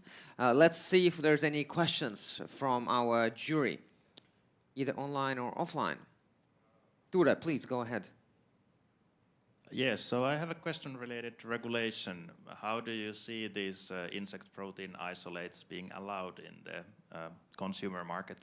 Yeah, thanks very much. It's a question that is being scrutinized now by EFSA, the European Food Safety Authority. Insects and insect protein are part of the farm to fork strategy of the European Commission that has just been drafted. So it's coming on the market. It's going to be authorized. If it's not by the end of 2020, that will be most certainly 2021. So this is a part of the European Union strategy to feed the Union. Thank you. Do you have a follow-up or? I think I'll give space to others. Okay. Yes. Please go ahead. I can always rely on you. I know. And anyway, I again, as I asked previously, a little bit about the financials. It seems that you guys tend to forget, but what do you have a turnover already? Yes, we do. And how is or what kind of business model? How do you agree with clients for payments? Sure. So there are three very different markets, plant, animal, and human nutrition. On the plant nutrition, there are two very different levels. One is home use. This is what we sell today. This is quite a high price. We sell it for 5 euros, 100 grams pouch to the stores that in turn sell that to clients for 13 euros. So that's quite a high price. This is not the price that we would use for professional use, so basically agriculture clients. But basically, the price point is comparable to chicken manure, between 3 and 5 euros a kilo. And we produce 2 kilos of frass, this organic fertilizer, for 1 kilos of insects. So it's quite a large volume. So this is one first segment. On the second segment, we compare in price with the current feed industry. So 5 Swedish crown a kilo, so €0.5 a kilo for fish feed. This is the commitment we have with Kretting, for example. And then on the food manufacturing segment, then there is quite a big spread between the different product application. If it's a whole insect for a restaurant or if it's the processed powder, it's completely different price point. And the turnover? The turnover today is quite discreet. It's 100,000 euros, so it's very small. We started with 2 kilos a week a year back, and we're now producing 80 kilos a week. We'll be producing tons a month next year, and that will only grow. Thank you. Thank you. Thank you so much. There's a question from Marika online. So, Marika, please go ahead. Thank you. I would like to ask two things. The first one is why mealworm? There are a few different insects to choose from. I think the one that I've tasted that is the best taste is actually buffalo worm. But so I would like to understand that. The second is when it comes to human consumption of insects, that's sort of a bit of a consumer uptake journey. But in terms of value add and being a powder, as I understand it, I'm still a little bit unclear about what your USP is relative to alternatives. There's quite a lot of players out there who are doing insect-based powders. So what is unique with yours? So those two questions. Thanks. Thank you, Marika. Thanks a lot. So to address the first question, why mealworms? There are 3 different insects that can be used, as you said. Black soldier fly and crickets are not native in Scandinavia or not in Sweden. Mealworms are already native in Sweden. Plus, they come with lots of chitin, which is the element that makes our frass, so the fertilizer, so powerful. It brings biostimulation to the product. So this is already fantastic. And also it's the species that is the most easiest to rear en masse. So that's quite suited for that. Then in terms of utilization of the powder, the value add of our extraction process is that we prevent lipid oxidation and we have a very long shelf life without compromising the functional properties of the product. So it's suitable for the food manufacturing industry, the difference of just a fresh product for a restaurant, for example. Thank you so much. Do we have any more questions, either online or offline? Nope. Okay, we have a question from Christoph. Please. Yeah, many thanks. Great to listen to your pitch. I have just one question. It is, how did the decision came about to actually focus on 3 different segments at the same time? So when I understood correctly, you are targeting already human nutrition, animal nutrition, as well as plant nutrition. Could you maybe elaborate on this one a bit? Absolutely. It really depends where the demand is going to come from. Most probably in the very beginning, the biggest volume outlet will be animal nutrition. There is already a big demand from Skretting and for companies like Cargill. So obviously we are ready to answer to these demands. Then in terms of being climate smart, we're much more efficient if we consume the insect protein ourselves. So we're more happy to serve the human nutrition segment when the demand increases. And then the plant nutrition segment, that's just mechanical. We produce so much frass as a byproduct from our production that we are happy to address this segment. The European Commission has set a 25% organic production target for agriculture in the coming decade, and we will need organic fertilizer for that. Perfect. Thank you so very much for your presentation and your answers. This will be it for this part of the program. So thank you so very much. Thank you. Thank you, everyone who is here and also those of you who are online. We are now going to take a short 15-minute break, but that should not stop you from tweeting and talking to us. Send us question to our live stream channel, and you can use hashtag EITFan for any tweets that you do send out. Be back in 15 minutes. Thank you.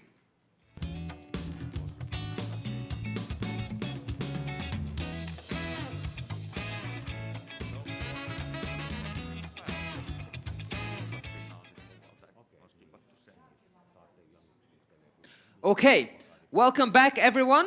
We are about to start the next section. So everybody that is in the live auditorium, please take your seats immediately. Everybody that is online, please close all the distracting tabs. Focus on this one, right here, right now. That is kind of the virtual way of calling people to sit down. So next up, we're going to be talking about something crucial and quite important. Because when it comes to food, it's not just the food itself, it's also how we treat the food and what do we do with it. And one process in particular, freezing, can cost us billions of euros and can actually be quite destructive to our planet, unless, of course, we have a perfect solution. So, I'd like to welcome up on stage Andrei Pekkurin, the CEO of Acoustic Extra Freezing. Andrei, please come on up on stage. Welcome. Woo!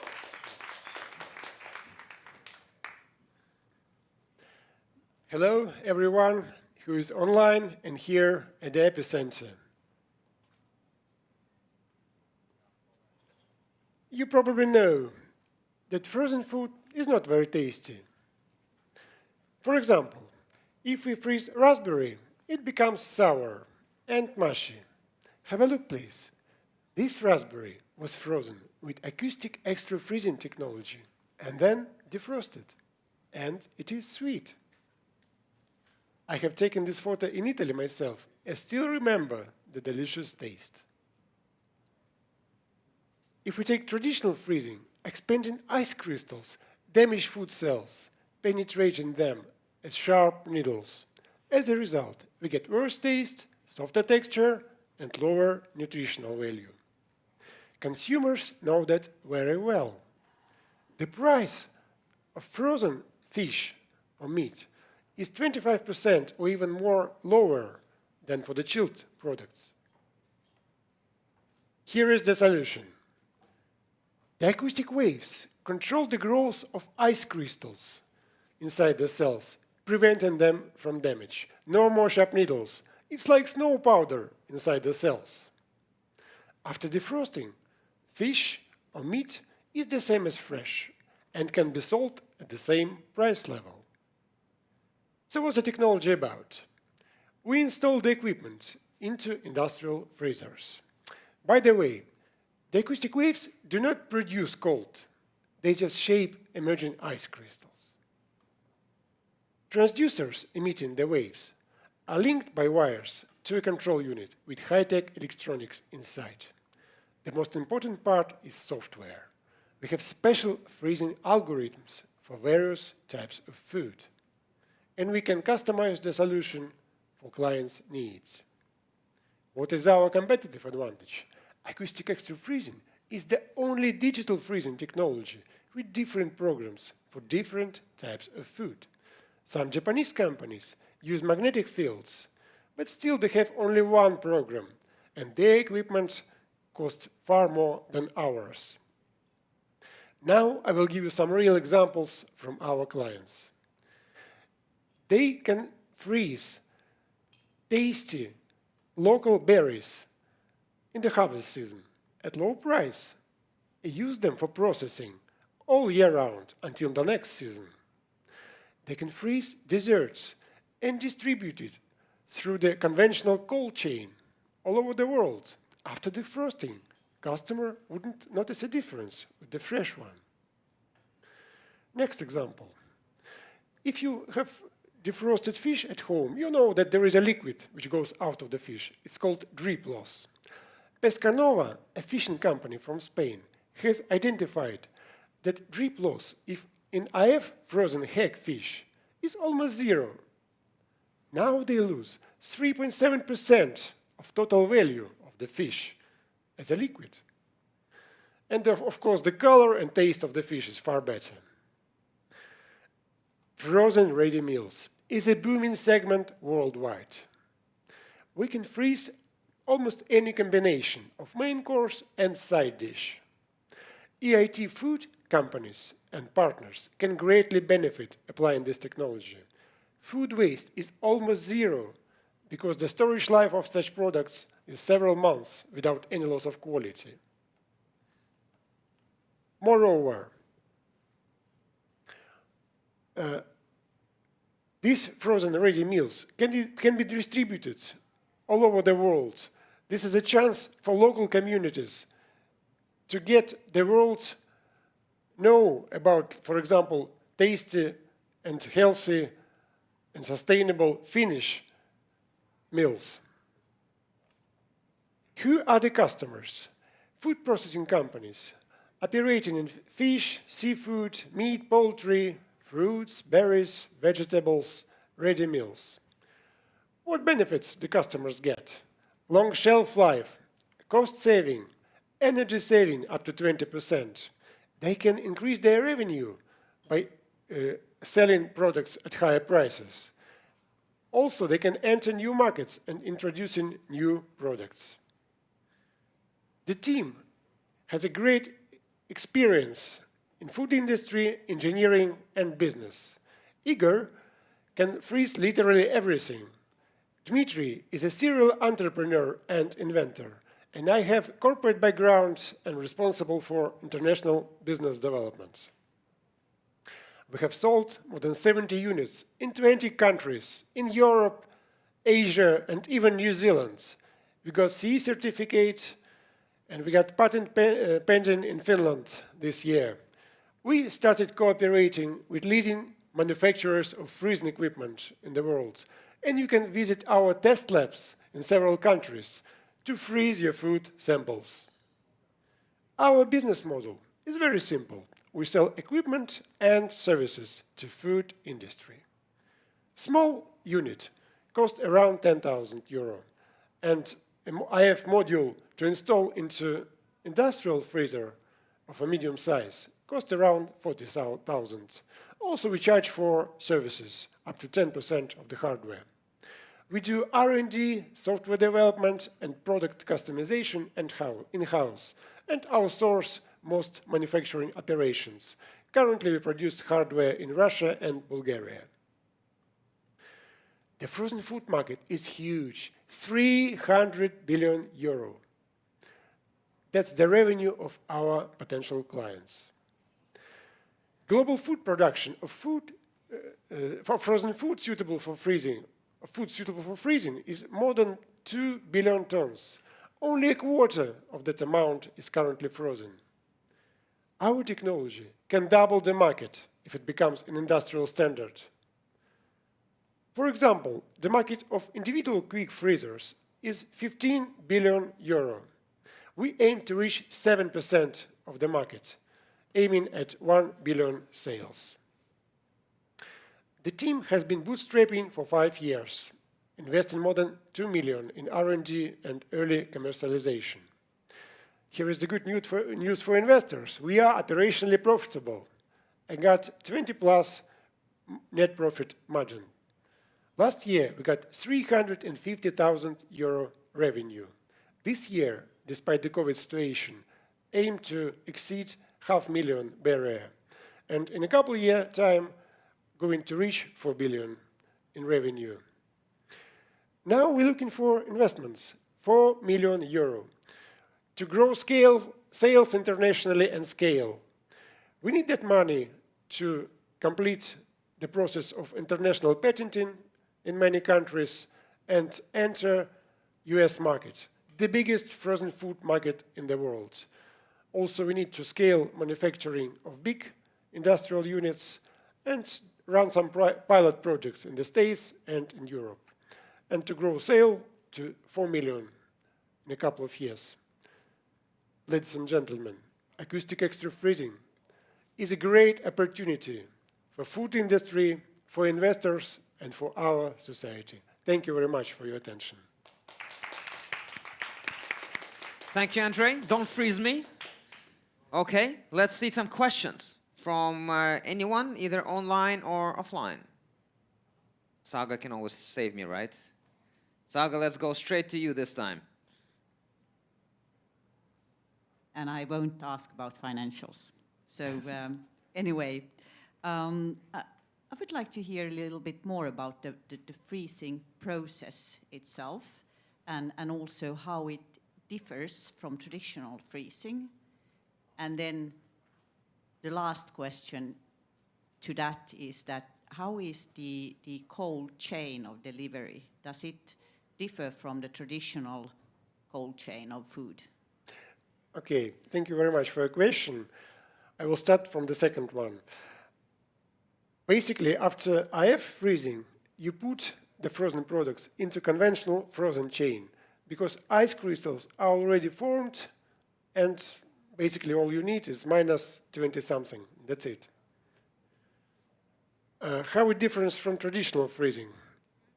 Traditional freezing use, as I said, just one program. You put a batch of frozen products inside the freezing chamber, close the door of the chamber, and that's it, and just wait.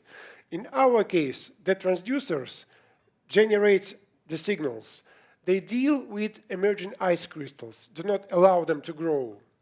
So at the end, we get the same freezing process, but with tiny ice crystals inside the cells.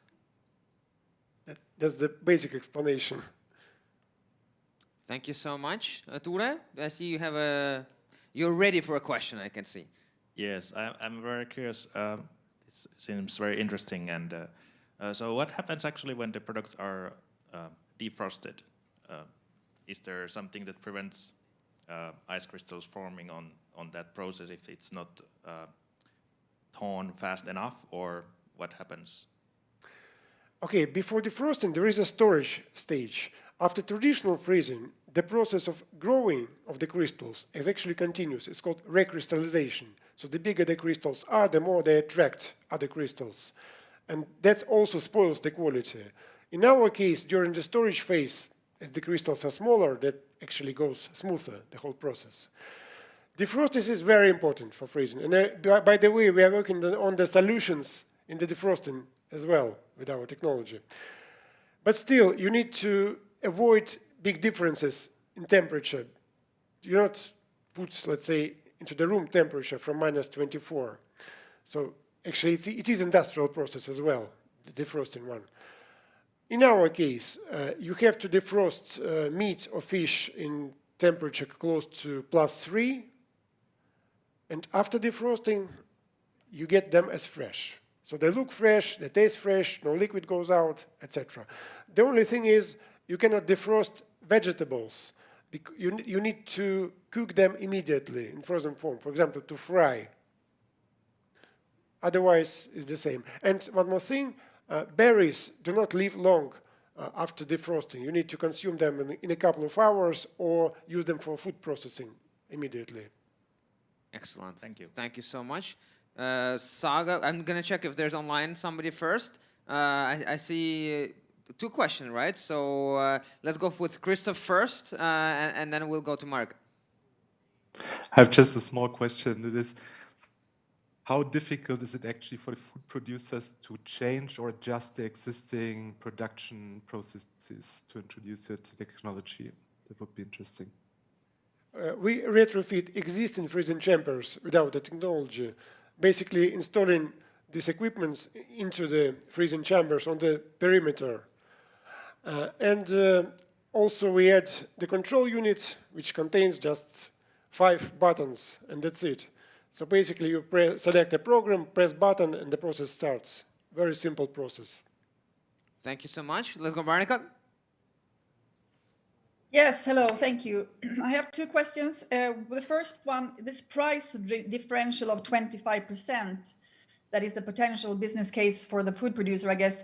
Have you proven, or is there any proof that you can actually get that effect, or at least some of it, given that we're working with consumer expectations? So do you have any kind of test results from customers, is the first. Second, you were talking about also cooperating with already existing industry freeze producers. So basically your competitors. So I was wondering, is there an alternative business model, which is basically to be the tech provider to all of the freezing people out there? Okay, I'll start with the second question. So basically, they're not competitors, they are partners. We signed NDA agreement just last year with a major German producer of freezing tunnels. So we're going to install our equipment into their freezing tunnels. So they will use more value-added solution to their customers. So there is no contradiction. And now we are in the process of doing sensory tests in Finland with VTT for fish and in Vietnam for shrimps. And experts in the shrimps actually gave us very high estimates of the taste. So basically, at the moment, there are no such shrimps at the market like we achieve with our technology. So there is even higher potential for price increase. So you can introduce premium brands, basically, for frozen seafood. Thank you so much. Saga, you have a quick question, I hope. This time, yes? A very short one. I saw the cake there, and I have some experience in the bakery industry, and I was quite excited that with the acoustic technology, can you get fresh berries on the cakes, or were you thinking of the inside for the process industry? You know, the thing is that it's really difficult with the fresh berries when you garnate your cake. But if... Okay, we can freeze the cakes with berries. We have to cover berries with a tiny layer of... But if you defrost the berries, they don't look like fresh berries. You saw real examples on the pictures.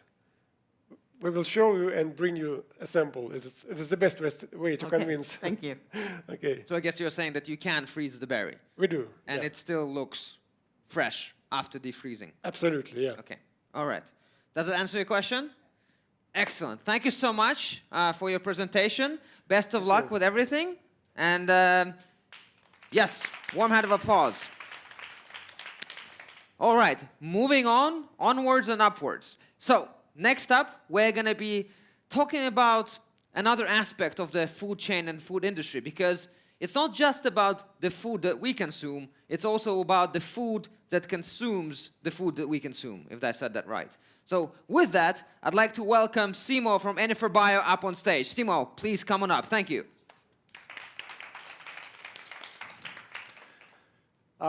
Hi. I'd like to also start by thanking first the EIT organization. It's been a great program so far, and it's great to cap off a fully online program with a live event such as this, and actually seeing live people here. And I hope there's many of you also out there watching online. So I am the CEO of Enfer Bio. We are a startup based in Espoo, Finland, and we are bringing a soy-free future to aquaculture. So aquaculture is a very important industry, increasingly so, and it provides a healthy source of animal protein compared to, say, red meat, and it does so very sustainably compared to land-based animal production systems. So during the past 30 years or so, we haven't been able to catch more wild fish from the oceans. That has meant that every single kilogram of extra fish that we consume every year has to come from aquaculture. That in turn means that the feed industry has had to find ways how to feed these fish. So we're looking at huge amounts of fish and additional feed that needs to be found. So basically what they've done is that they've converted soy into a form that you can actually feed it to salmon and other fish, known as soy protein concentrate. And more than 50% of aquaculture feed nowadays is soy-based.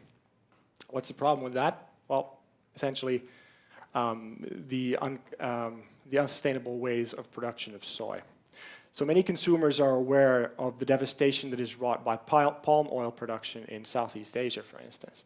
But not that many people are aware that actually, if you look at us as European consumers, we cause far more damage to the soy that we import. I think why people are not aware of this is this is once removed from us. So we most of the soy actually goes to the animals that we feed. So how can we decrease our dependence on these soy imports? We were inspired by a process that was developed right here in Finland. So as a Nordic nation, forestry is extremely important to our economy. And back in the 1960s and 70s, the industry used to produce a lot of something known as spent sulfite liquor. So when they were producing cellulose, when they were producing paper, the other compounds of wood ended up in a dilute aqueous side stream known as spent sulfite liquor.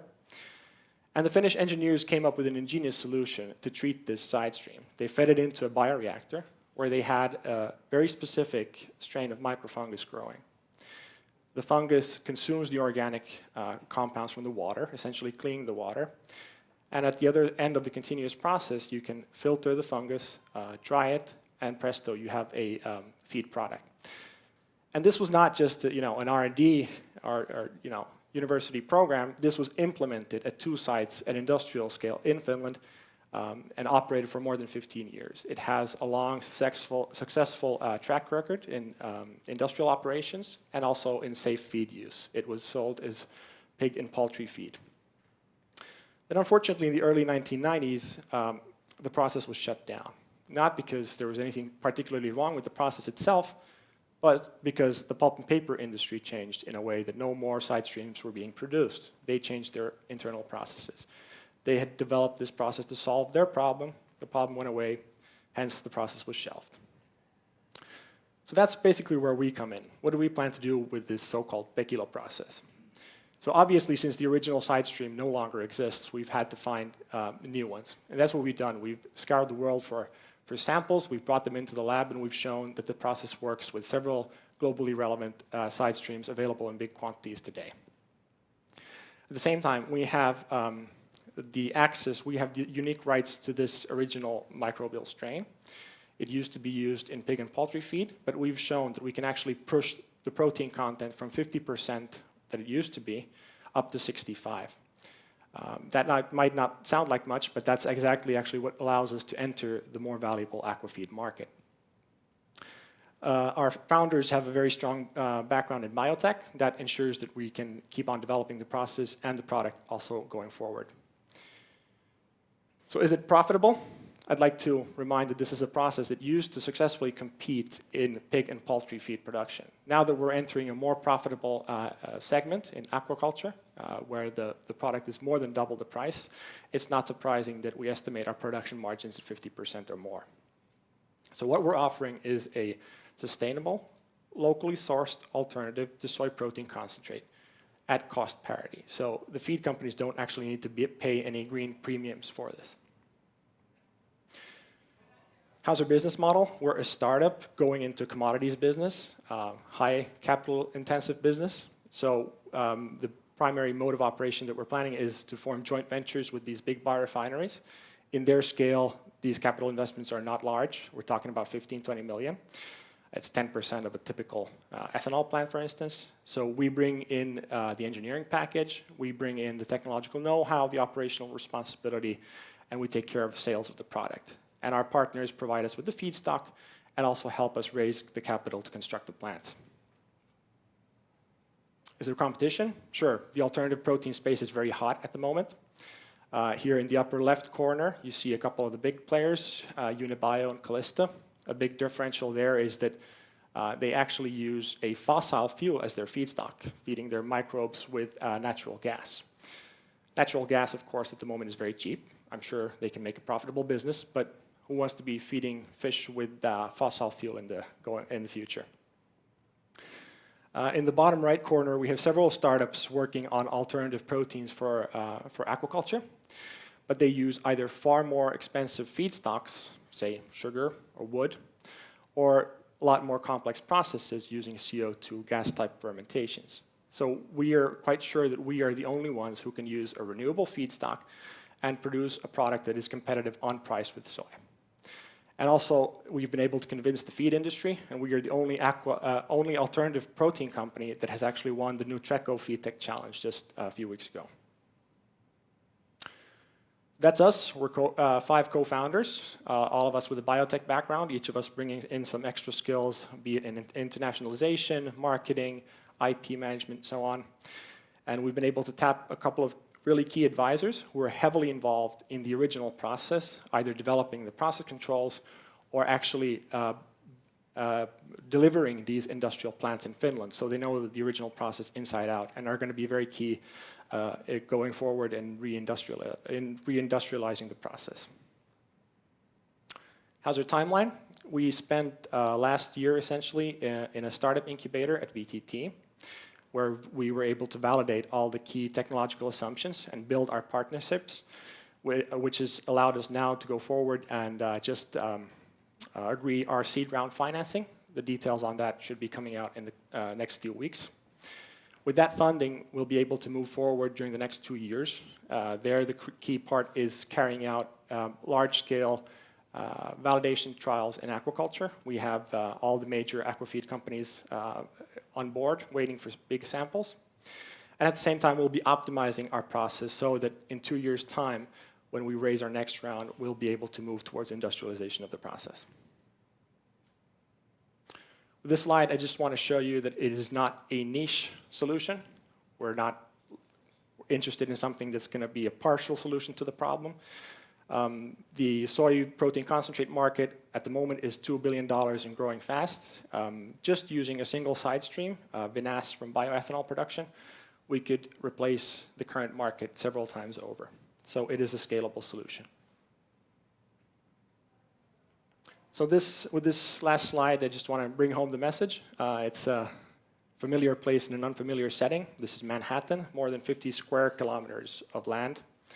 That is how much you need land as soy fields to produce the equivalent of one of our protein production plants. And our plant has a footprint of 30 by 30 meters. So that's how much one plant can potentially save virgin rainforest.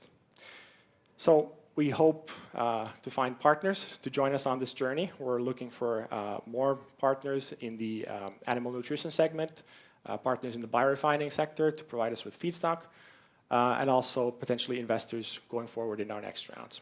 So thank you very much. Thank you so very much. Let's get straight down to business. Any questions, ladies and gentlemen? Online or offline? Okay, Pekka? How are you going to protect this business? Do you have patents, or have you applied for them?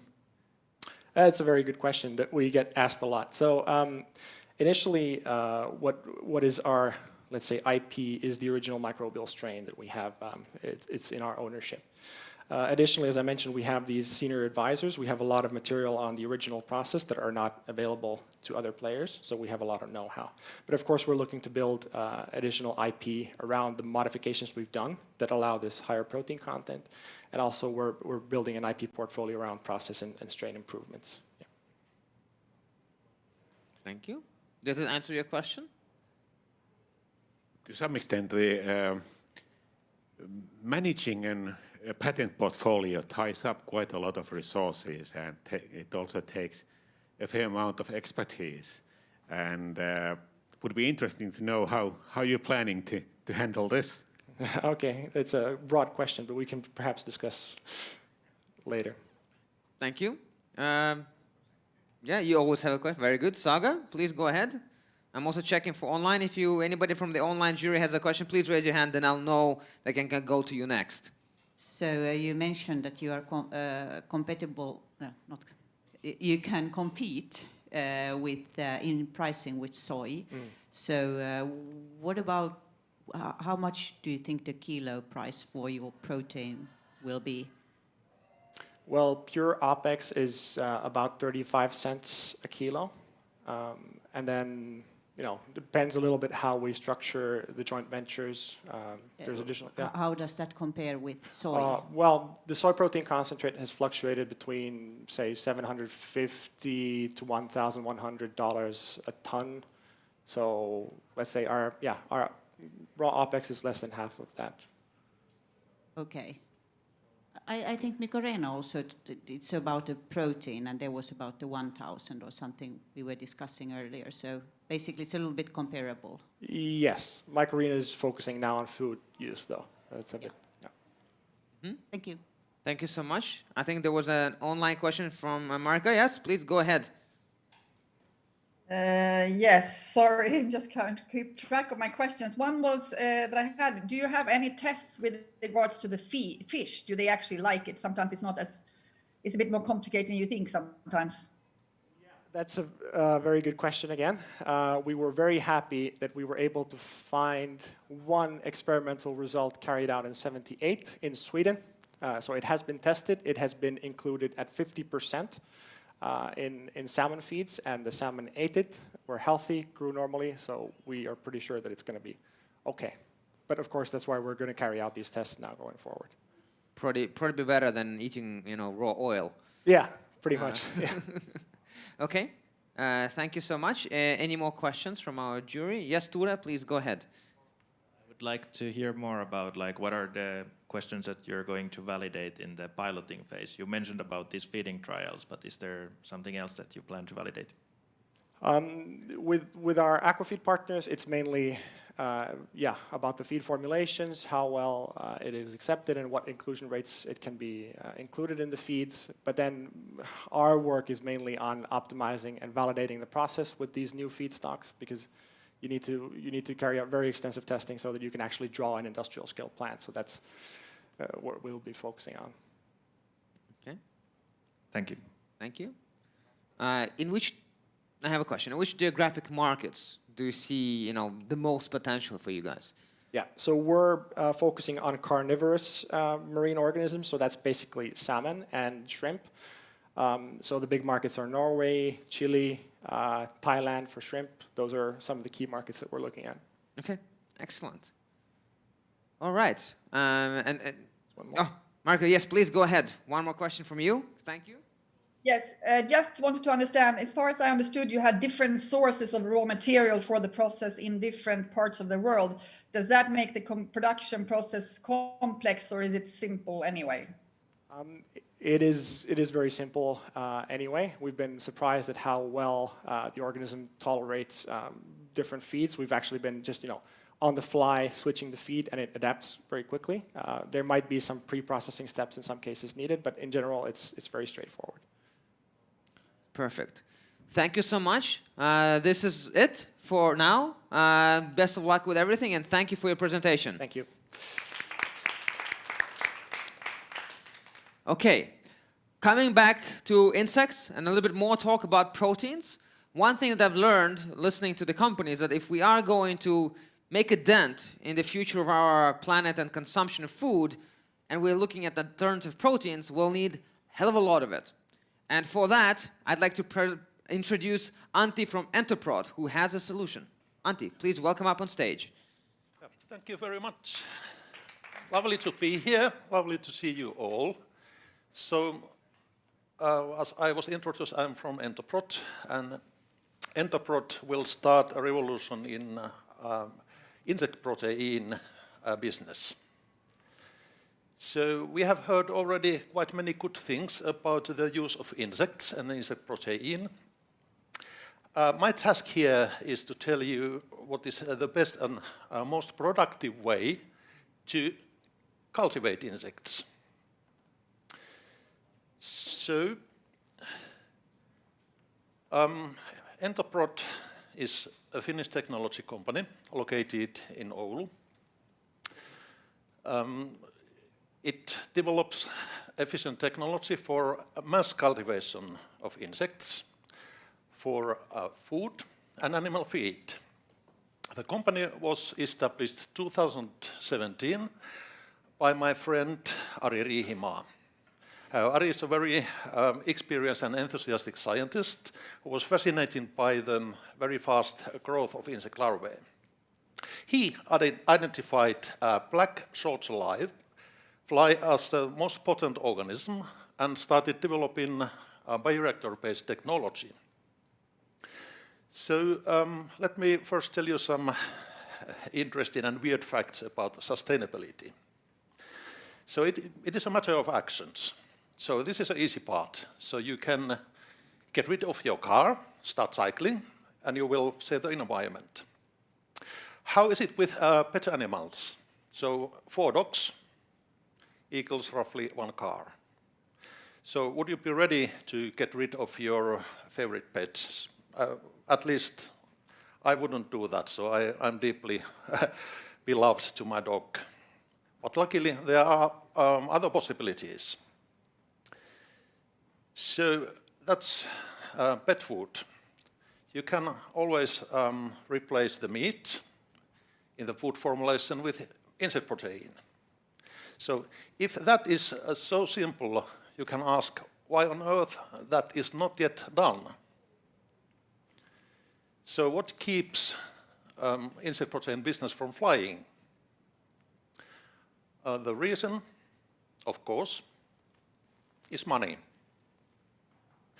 So any animal protein source needs to compete against the cheapest one in the marketplace, and that's fish protein or fish meal, which is mostly imported from Peru and Chile. Today, unfortunately, the production costs for insect protein are still too high, maybe twice too high to really seriously make that competition. And the major reason lies in the production technology, which is outdated. So even in large insect factories, insects are cultivated in boxes. That brings several downsides. One is low productivity. There is a high requirement for labor, or you have to invest on very expensive automation. Also, the quality can be quite inconsistent and sometimes very bad. So box needs to be open and closed every now and then. Some of them will be contaminated, and the quality will not be consistent, and probably the quality will not be very good. So automation could solve at least part of these problems. So you would rather buy a washing machine than employ a group of laundry washers. Can you do the same with insect protein production? The answer is yes. We can. Enterprise can. So Enterprise has developed insect bioreactor first in the world. It contains ingenious inner support technology, and that makes possible that you will have a meter-thick layer of larvae and they will not be crushed. They actually very much like the conditions. So the productivity is something never seen before. You can reach up to 420 kilogram per cubic meter in then 10 days. So the production organisms grows very fast. And what is the consequence? It is this. So finally, we have the means to compete against fish meal as an animal protein source. So there are numerous lovely beneficial features in our technology. It is cost efficient. We believe that you can cut down on the cultivation cost by 50%. The system is modular and scalable. It is space efficient, and thanks to automation, there's low need for human labor. It fits to all such companies, and this brings new possibilities like decentralized production of insects near the raw material sources. And since it is very well controlled by a reactor, you can get and maintain high quality.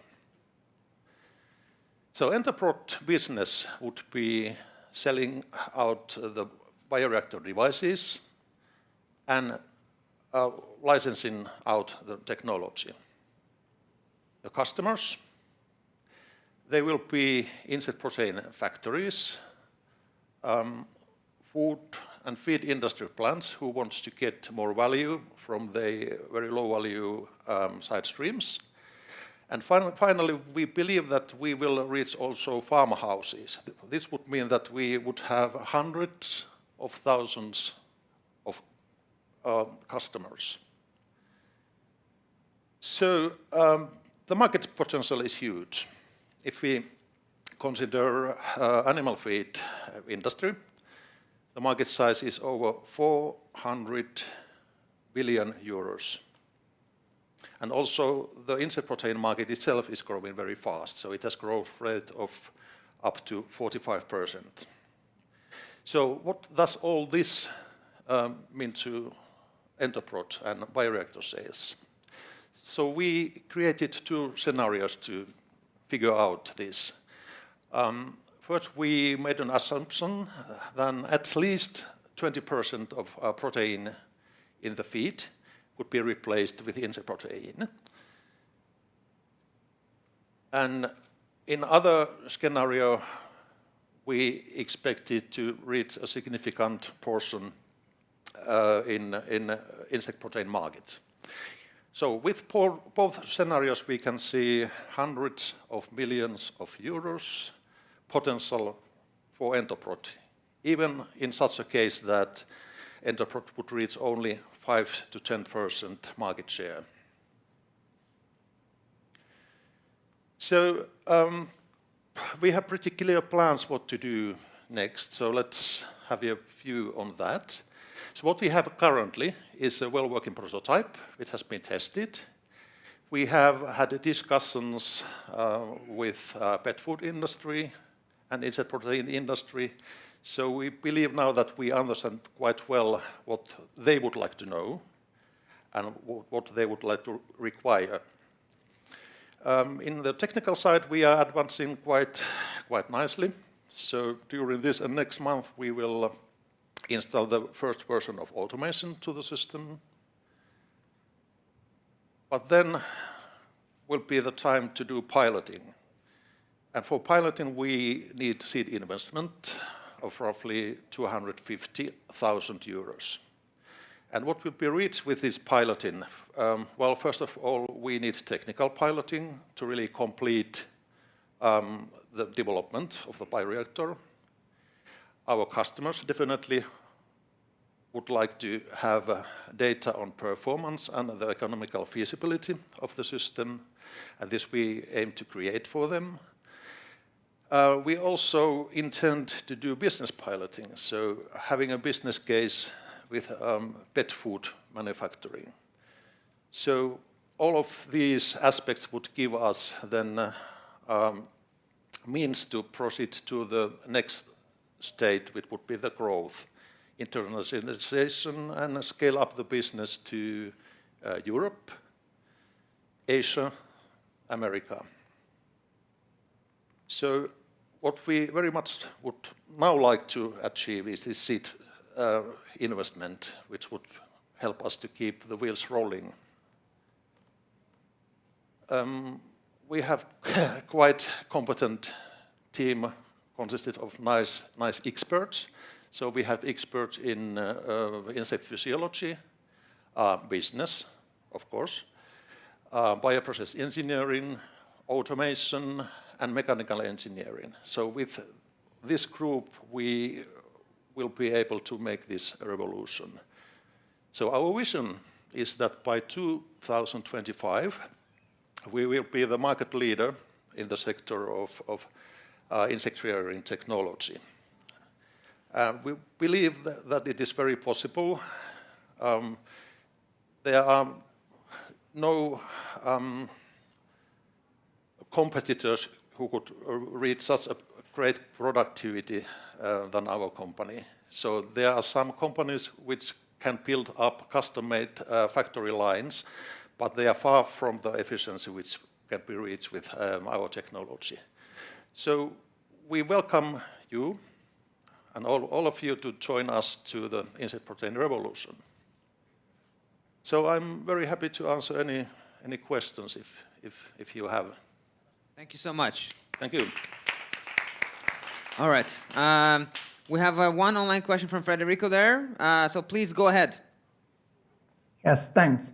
I wanted to ask which kind of insects are you focusing on in terms of production? And as we heard before, some other insect companies pitching if you are considering also human uses in the future, like, I mean, human food producers as well, or? Yeah, finally, that definitely would be our aim because it's the most profitable sector. So we are now working with black soldier fly, which is the fastest growing and a very tasty organism, by the way. There are no other insects which can reach such a high growth speed. But we will at some point in time test our system also for mealworm and other species as well. Thank you so much. Yes, Becca, please go ahead. I'm going to shift myself over to this side. Yes, you talked about the end product price level. Yes. But what about the investment cost? Does your method require a higher initial investment compared to conventional processes? Well, it depends what you define as a conventional method. So if you have boxes and are happy to use them, there will be quite a low level of investment. So you need racks, you need probably custom-made boxes, so there will be some costs. So the biggest benefit in our technology is that they can really minimize the amount of labor. So labor and raw material costs, they form the biggest part of production costs. And this is really where we think we will be very, very competent. Thank you. Saga, please. Have you been kind of doing some research in the Asian market, for example? Because you know, in some parts of the world, of course, the insects and using it as food and protein is more common than in Europe, and that's also where you have more both demand and supply. So, what is the situation there, and how have you planned to become also in the future there? Okay, the thing is, if you have low cost of free raw materials like coconut hulks or something like that, and you can use very inexpensive labor, then you can make the product at the price which is competent in market. So will that last forever? Hardly. And even in such cases, sooner or later will be the need to really apply automation and make efficient processes. Have you had any discussions with the farmers of insects in those parts of the world? Not directly, but our partner in pet food sector has had quite many of such discussions. So we believe we are aware of what is happening there. And the thing is, quite many companies are now establishing production plants in Asia. So we will follow that progress intensively. All right. Thank you so very much for your presentation and for your answers. Best of luck. Thank you so very much. All right. We talked a lot about insects, the world, the food. But what about what is surrounding the food, the packaging? Well, that's a very important question as well, and I hope that Han from Koepala will answer it for us. Please, the stage is yours. Hi, everyone sitting here, and also to the people online as well. First of all, I want to give a big thanks to all the people who make this event happen, and not just for today, also the great program that our startup was lucky enough to participate in the past 4 months. So I am Hayang from Koepala. We create innovative food packaging for sustainable and convenient meals. And at Koepala, we believe flat makes sense, and I will soon reveal why. So we all live in this fast-paced and busy lifestyle. You might recognize that now enjoying food also requires convenience. So maybe let me do just a quick survey first. If you have bought ready-made meals within the past 3 days, please raise your hand. Almost 50%. So I'm not the only lazy one. Yes, I did too. A salad from a supermarket. This one. And I can eat right directly from the package, whenever, wherever I want it. And my most favorite part is no dirty dishes after it. How convenient. But after the meal, the enjoyment doesn't last so long because this is what we have left. Do you see the problems I am seeing right now? This much packaging waste for only 15 minutes of meals. So convenience seems come with very high price. And not only us seeing this as consumers, seeing these problems, authorities also find plastic waste as a huge problem for the planet. That's why there's currently a strong movement against plastic waste around the world. In Europe, there is a single-use plastic directives becoming effective next year. And outside of Europe, there are many other countries taking strong action to minimize this negative impact of plastic waste. A few names like Australia, India, or Mexico. And it's hard to deny sustainability is a must for business. But then following all of this environmental legislation or keeping the convenience for consumer and how to do both and still stay competitive in this low margin industry. This is the paradox of food packaging that retailers and food packers are struggling with right now. And to solve this challenge, of course, we came up with a food packaging solution. Let me introduce you.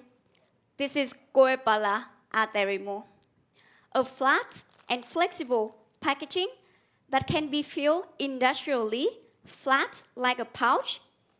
And when using, you can just tear it open and then shape it into a bowl for eating. How cool is that, right? And after eating, you can also fold it flat for easy disposal. And even more exciting, if you look at the top right photo, you can see one packaging format. It's for different uses case, depends on how you open it. If you just tear it open like I just did, you have a bowl for food. And if you fold it and put a straw, you have a drink box. So only one packaging format for the whole meal. So it's completely flat before and after use. And why this flat makes so much sense. So compared to existing salad packaging product, Koepala Aterimos use less 50% material, weight 70% less, and save up even over 40% of space. So unlike other alternatives, we want to provide sustainability and reduce the carbon footprint on the whole value chain level, from production to recycling. So starting with lower input resources in the packaging manufacturers, and the flat design minimize all the use less space and weight during transportation on the store shelf. And after use, it is designed to easily recycle for both consumer and also waste collecting scheme. This is the difference. What do you think? Does flat make sense? And all of this, our solution offer all of this without compromising the convenient eating experience for consumer. But beyond sustainability and convenience, I also want to say it's also adaptable. So our solution is material independent and also can work with any flexible filling line. So with the rapid change of material innovation and legislation, this means we can always use the best one. And this allows global food brands to find the sustainable material with cost efficient and also comply with the regional legislation and waste collecting scheme. It is optimized for industrially packed and work with any flexible filling line. Thus, only low initial investment is needed, and also saving costs to packing line automation. So in a nutshell, we use flat packaging design to combine sustainability, convenience, and also adaptability. We want to have food business eliminate all the complexity and gain profit. And we on a licensing business model. We license our business to packaging manufacturers, and the license includes packaging solution, manufacturers' knowledge transfer, and also value-added services, for example, design customization for brand owners. And the licensing fee is calculated per packaging produced. And of course, to do this, we own the patent of our products. So currently, we have product granted in Europe, in Finland, in US, and in China. And key technologies also protected as trade secret. And our patent portfolio will be extended with complementary new product innovation and also process patents in the next 2 years. Right now, we are currently working with a leading French food producer to introduce our solution to French market, and having 2 licensing agreements under negotiation in UK and in Finland. So as I introduced, because European single-use plastic legislation are taking place next year, so first we target this market, and later on we want to leverage our network in food and packaging industry to scale globally. So this is our roadmap. We started with salad meals because currently this is more demanding products in retailers ready-to-eat category. And then later we use the same product to extend to different category, including hot meals. And our aim markets will cover over 500 billions of packaging per year. And with our licensing business model, the turnover is reachable to 10 million euros. So proud to present our innovation-driven team, led by our CEO and founder, Janne Assikainen, who has 20 years of experience in both food and in packaging industry. And I want to introduce him as a hybrid innovator between these 2 industries. And Harry, as our sales and go-to-market specialist who has a rich international experience. We also have a strong and diverse design background on the team, from packaging to behavior design. And I am Hai-Anh. I'm a sustainability strategist with a strong business background. And what I love to do is leverage the knowledge from both sides. So now we are looking for 700,000 euros. This will help us speed up go-to-markets, scale our licensing sale, and also strengthen our IP portfolio. So we are on a mission to create the most sustainable and convenient food packaging in the world. We have our booth right there with testing available products that you can come and test the future of food packaging. So that was Goepala. As a packaging innovation company, we never make you choose between sustainability and convenience because we know flat makes sense. Thank you for listening. Thank you for presenting. Okay, let's go straight to questions. I see online we immediately have a question from Federico. Please go ahead. Hi, I wanted to ask, I might have missed it, but what is the actual materials that are using for the packaging? And also you mentioned the hot meals in the long term, right? Does it mean that you need to develop and you are working on a different technology to produce it? I mean, it's going to be a different, completely different product?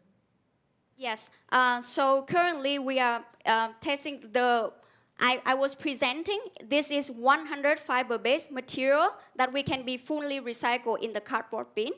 And your second question, yeah, we use the same packaging solution to extend to different product category, but currently we have already proven from salad meals and fresh product and snacks.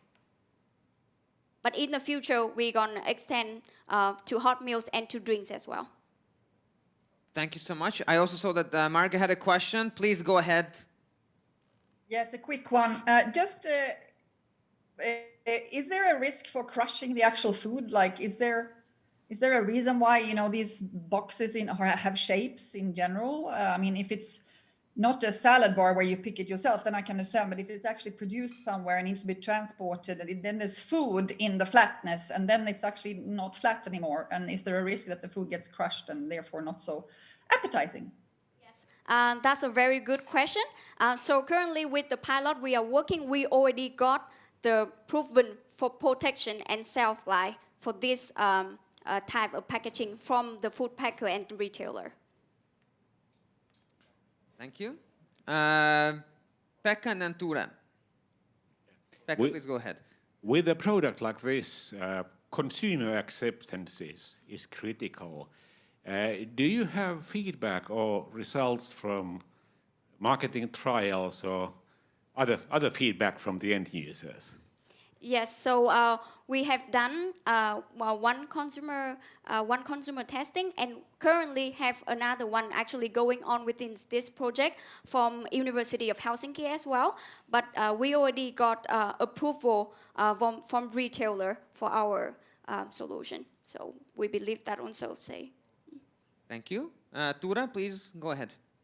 I think it's a very exciting product, but I think it boils down in packaging often with price. So how do you compare in that? Very good question. So currently, our products only cost exactly the same as the plastic rigid bowl, but in the future, with the scale up, we will be able to have the price. So the price with the scale, industrial scale, it's only a little bit more expensive than a bag, but cheaper than a plastic rigid bowl. Okay, any more questions? Perfect.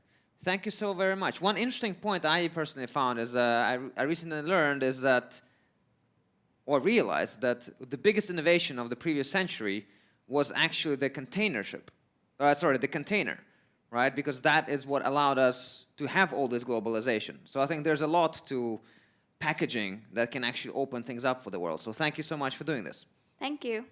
Thank you for your presentation.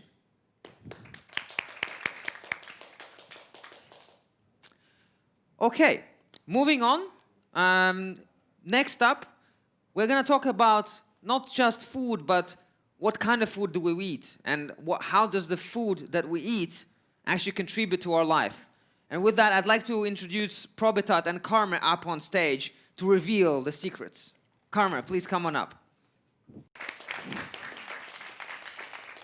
Thank you so much. Hello, my name is Karma Plumet-Ferrer, and I'm the founder and CEO of Probitat, a food technology startup specialized in plant-based fermented foods.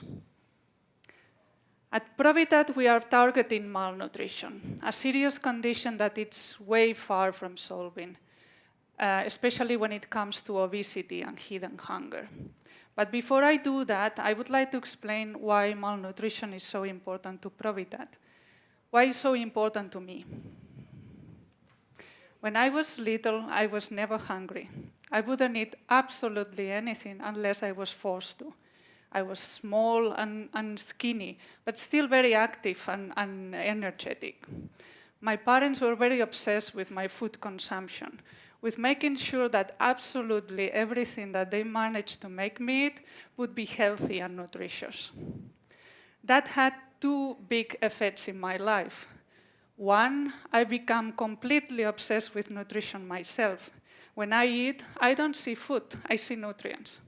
I go around the supermarket reading absolutely all the nutritional labels, and honestly, it really hurts to see that even though we have such a wonderful raw materials, the supermarkets keep growing with unhealthy foods. My point here, my second big effect is that I'm very proud to say I'm very healthy. I never missed a single day of school when I was growing up because of being ill. I actually only remember once having a flu in my life, and it was probably more about stress than my health condition. But my point with this story is that I know by experience that we don't need a lot of food to be healthy, but we need to eat the right food. Everybody is right now freaking out about the idea that we have to feed 10 billion people by 2050. How we are going to use land more efficiently? Where are we going to get the protein? That's very important. But what about where are we going to get? What about how are we going to use our food, the food that we already have, more efficiently?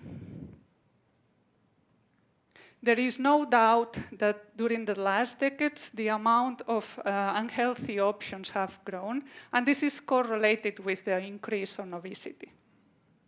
That 40 years ago, less than 10% of the population was obese. Right now, it's up to 70% in some of the countries. And I'm not talking about developed countries, I'm talking about developing countries as well.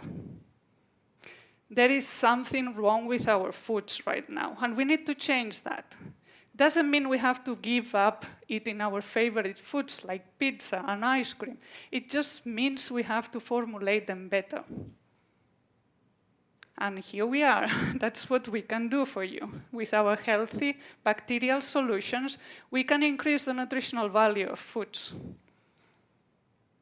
But we can do more than that. We can also improve the flavor of foods, we can increase the structure of foods, and we can specifically target gut health with our scientifically studied probiotic bacteria.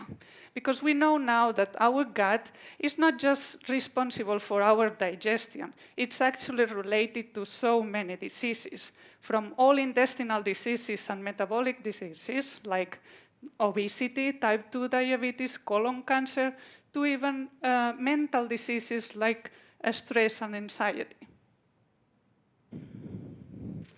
But at Provitan, we are still much more than that, because we want to become what we call the Gore-Tex of healthy foods, a brand that it truly represents healthy foods. And for that, absolutely everything that we develop, everything that we do, must have excellent nutrition, target gut health. Everything is natural as much as possible, so we don't use additives and preservatives unless it's completely necessary, and we make sure that they are healthy. And we offer solutions to people with intolerances, so everything we do is gluten-free and dairy-free. But we have a responsibility as well. We want to take care as well of the health of our planet, so all our ingredients are plant-based, they are local when possible, they are fair trade, and we ferment anything. So there is no waste that we can reuse in our food development. How our technology works. We have a list of bacteria that we have been isolating, studying, and using in product development for the last 20 years. We use these bacteria to ferment healthy and nutritious raw materials. And we obtain healthy fermented ingredients that target taste, texture, nutrition. Sometimes we use a combination of these ingredients to develop foods, healthy and nutritious foods. These foods apply to different categories, from drinks and smoothies to dairy alternatives, breads, and even protein alternatives. These are some of the products we have been developed. You are welcome to come to our stand and taste them. For those online, come to visit us if you like, or ask me for samples. The market size for these products is big, and it's growing. But the most important thing here is that people need them right now. A little bit of Provitat. We are a very young startup. We were just founded a year ago, but our technology is based on more than 18 years of research at University of Eastern Finland. Before we were even founded, we participated in a food innovation competition organized by one of the biggest retailers in Finland. Because of this competition, we managed to be with our first product, a fermented quinoa smoothie, on the shelf of the supermarket in just 3 months. This year, however, we have been focusing on our B2B2C business model.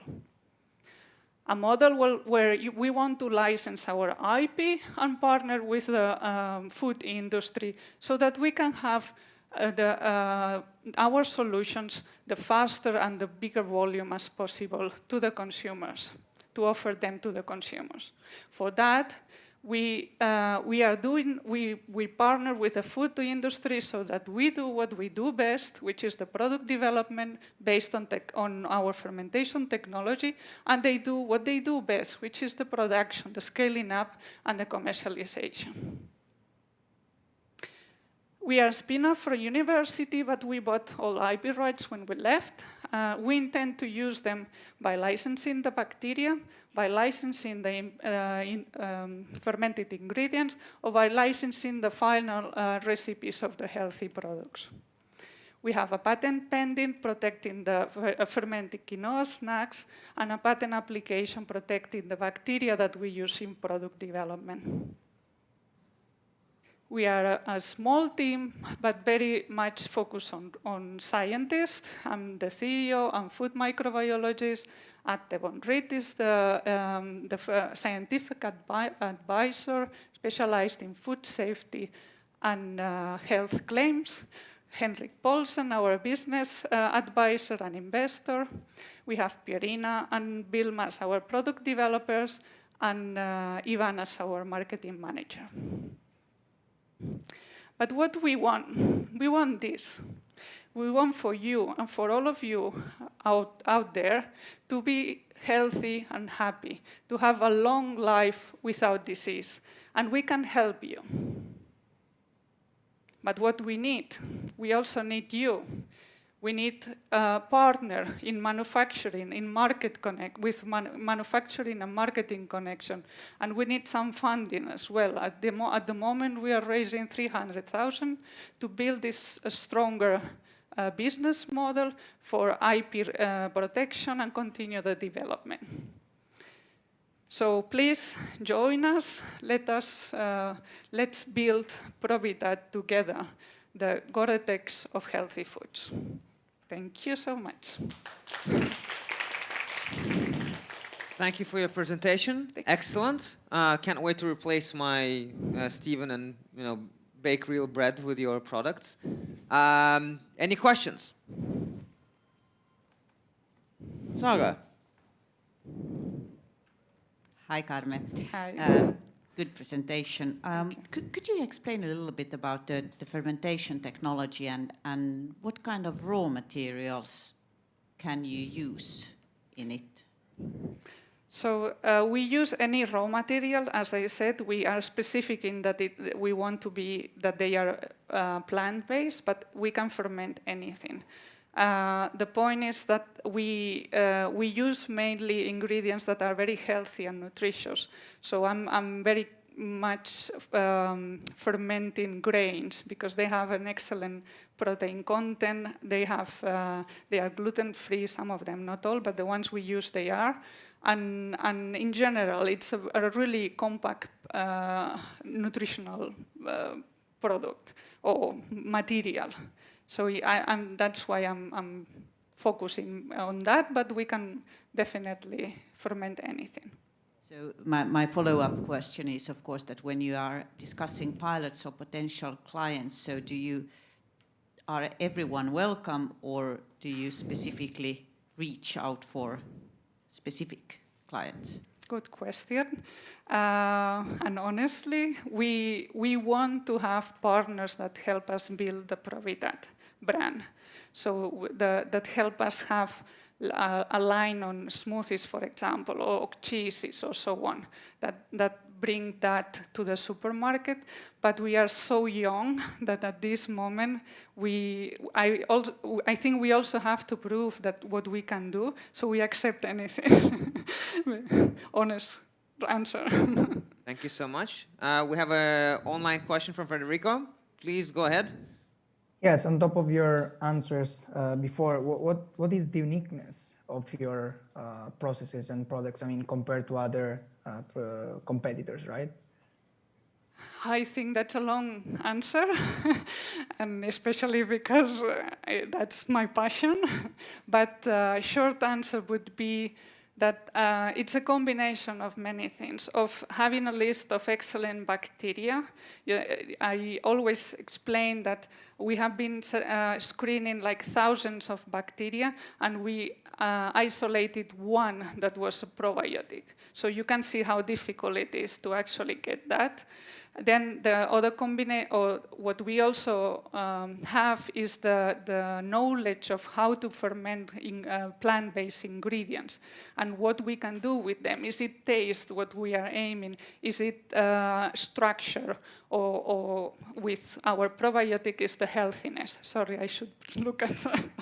And finally, it's our experience on product development. So it's a combination of all of that. Thank you so much. Any more questions? Yes, Ture, please go ahead.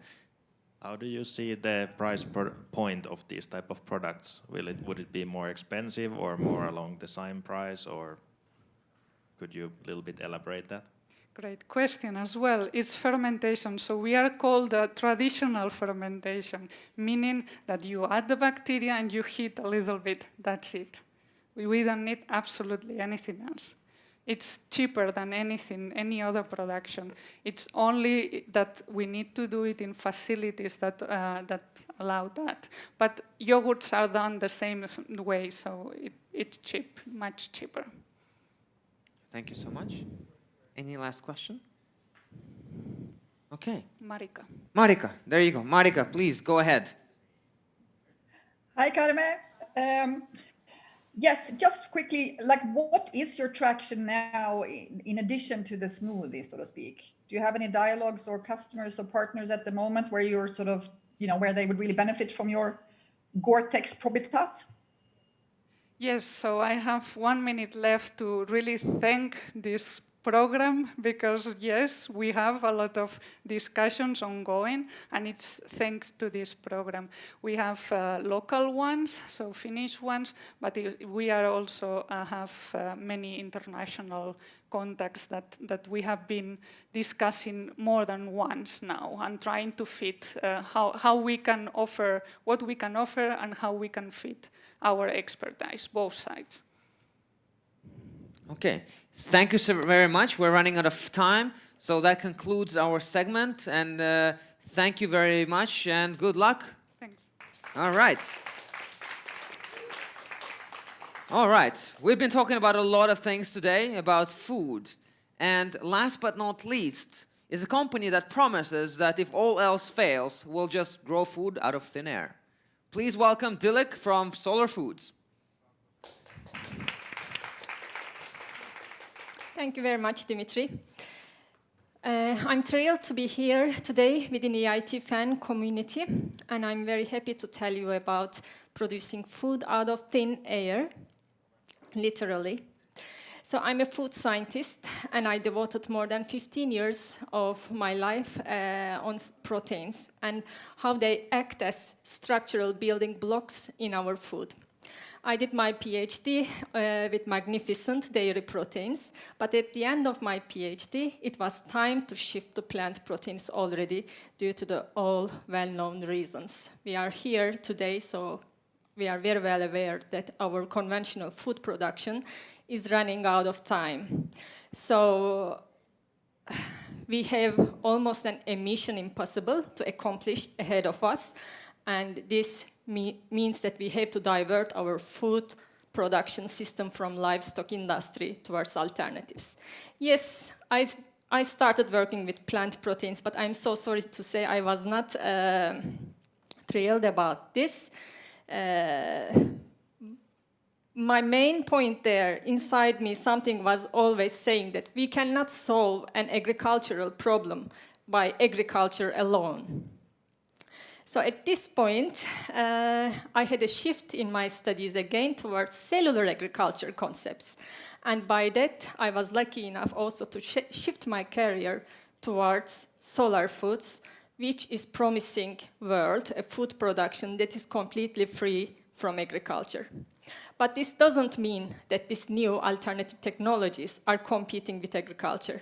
Actually, the most important point is that solar foods is there, and similar technologies, like we heard today, are there so that we can continue practicing agriculture for many more generations to come in a more sustainable way.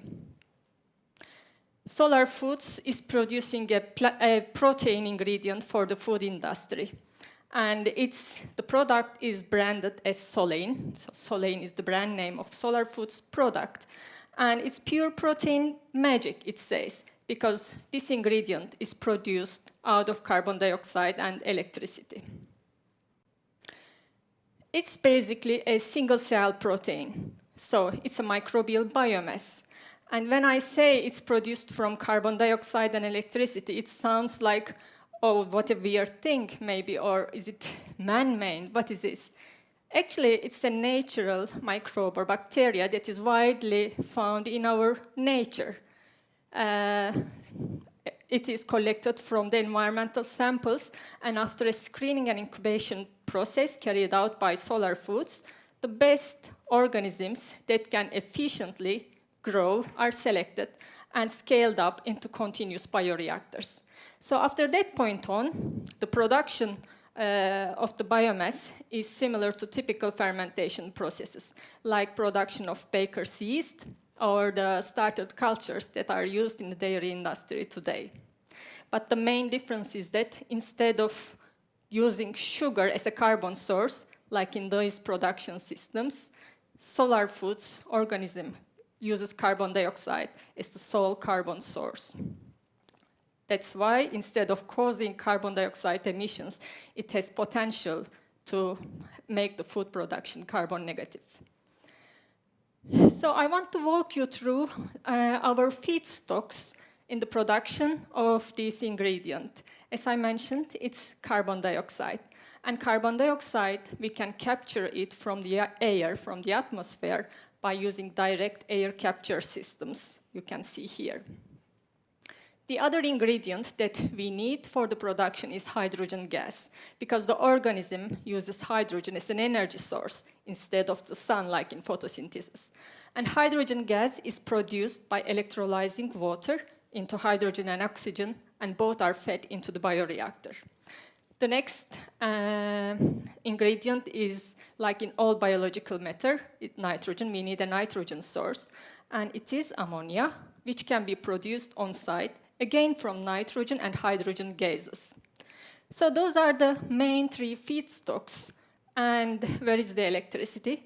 As you can imagine, all these operations are highly energy intensive, and the energy is supplied in the form of electricity via renewable sources. And then the bioprocessing continues. We have a light downstream processing after cultivation, and the material is dried into a powder. This is how the cultivation looks like in a gas fermenter. It's a yellow liquid, and when it's dried, it's a yellowish powder. I said it's a protein ingredient. Like many other single-cell proteins, it's highly rich in its protein content, around 70% protein by dry matter. And very importantly, the amino acid composition is highly favorable. The other components in this system is other macromolecules, but more importantly, it's a natural source of micronutrients like B vitamins, iron, and also is a natural flavor and color due to the high carotenoid content. Solar Foods is marketing this ingredient as a food ingredient, high protein ingredient, and we are exploring various uses for this ingredient, which can blend in easily in high moisture beverage type products, meat analogs, and we are exploring also other platforms like cultured meat production. These are some examples from the product development studies in-house. we are carrying on currently. So I want to mention about its impact, as it is the most important thing within this technology, perhaps. It's an eco-friendly platform. It's no surprise that there is no arable land involved in production of this high-protein material, and its land use efficiency is 1,000 times more compared to beef production. If you look at the GHG emissions, according to current LCA calculations, it pollutes 100 times less than beef production again. And of course, with the improvements in renewable energy, it will be more and more efficient. Okay, now we have the Solein. It's decoupled from agriculture, decentralized, can be produced anywhere, everywhere in the world. It's carbon neutral and also can be carbon negative, scalable and sustainable. This is our roadmap. Solar Foods was founded in 2018, and during this last 30 months, they formed a fully functioning pilot plant and demonstrated the production of this protein material. Last month, we just closed our Series A financing round with success, and now the 30 months ahead of us is dedicated for construction of a demo facility in Finland for reaching out to the consumers. And again, very important point is that we are going through the novel food authorization process with EFSA. Yes, and yeah, by 2025, hopefully, Solein is very well accepted food ingredient used by many food producers. And we can achieve our goals because we have a great team. We are 11 people currently actively working in production, developing food applications, communication, finance, and of course, our amazing CEO and CTO. I think with that, I will end my talk, introduction of Solar Foods here. I invite you to follow our social media accounts and also the web page. We recently launched the new World Food Map. It's an interactive world map, fun to scroll through, and there are a series of videos you can find explaining more about this technology and its impact. I thank you all for listening to me and leave you with a virtual factory tour of a future food plant. Thank you very much. You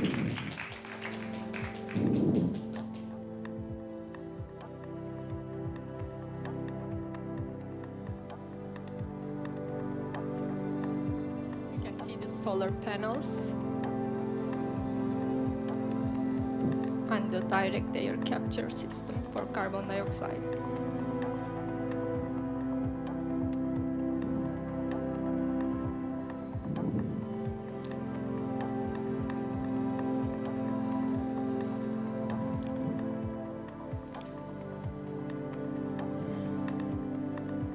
And inside it's only bioreactors, closed systems, and the food is produced under highly controlled manner.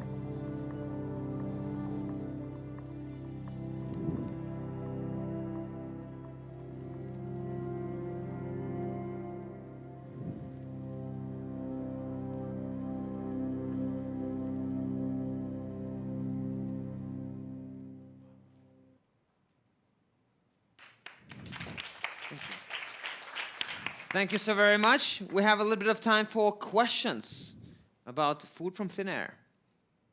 Anyone? Marika has a question there. Yes, please go ahead. Yes, hello. Thanks for a great presentation. I was wondering about these companies like Novo Nutrients or Kiverdi that I think also do use carbon dioxide. Are they going into human food as well, you think, or are they staying on the animal feed? Or why, or how do you differ from them, so to speak? I'm sorry, did you say Novo Nutrients? Yes. Now I'm ashamed to say that I'm not aware of this, but yeah, the technology can be similar. Sorry, I don't hear. So I was just wondering if you knew anything about them and how you differ. I mean, I don't think they do human food, which I think I love about you guys, but I'm sort of just a bit curious how you see your potential competition. So the technology, as I don't know, perhaps you all know, is developed in 1960s by NASA scientists. So the technology is open for everybody to be used, and what differs different competitors, companies, or I don't want to see it as competitors, developers of the future. The main difference is the organism, so the composition and the efficiency of growing and so on. Yeah, feed market can be an easier target because regulations are a bit different. We have ahead of us this novel food authorization process, which is an immense process. And I can say, yeah, we are going for it right now. All right, thank you so much. Salga, please go ahead. I just have a follow-up question on Marika's question. Okay.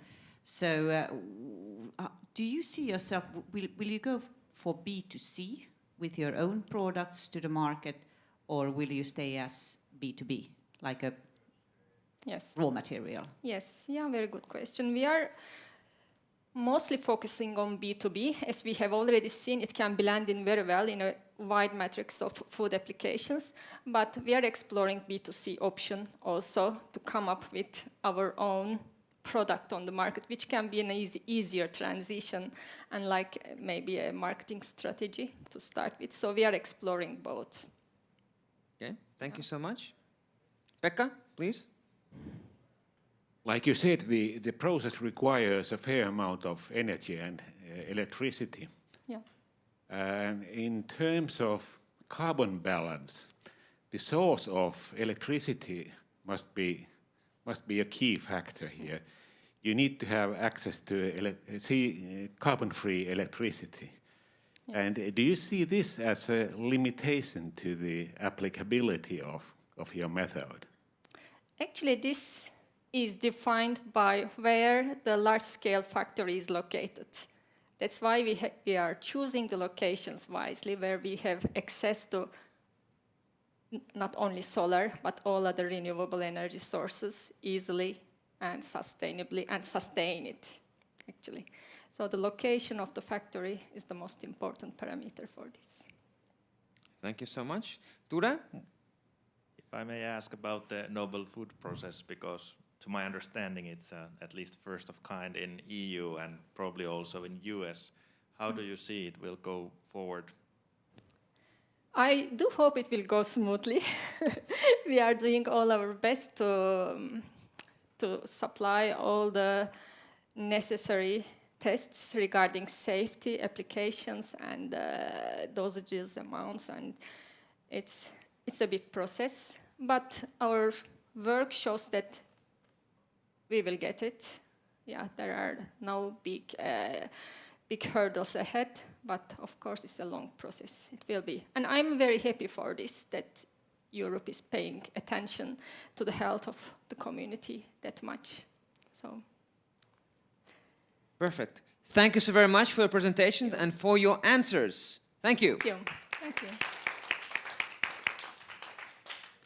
All right, ladies and gentlemen, both here with us and online, this concludes the presentation by the startups. I hope you really enjoyed it, and I hope that as I have asked, you saw them as 10 possible solutions and not just companies. We'd love to hear your opinion on our live stream, to tell us which company you like the best. Also tweet for us at the #EITFan and basically engage with us and the companies. Right now we're going to go on a 15-minute break because our jury needs to discuss who will be the 2 lucky companies that will go forward in the process. Thank you so very much, and we'll be back in 15 minutes. Over and out.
Hello, everybody, and welcome back to our beautiful show today. I'd like to request everyone, literally everyone, present in this room to take your seats for the final announcement. Yes, the final session. It's a 30-second warning. Sprint to the seats, please.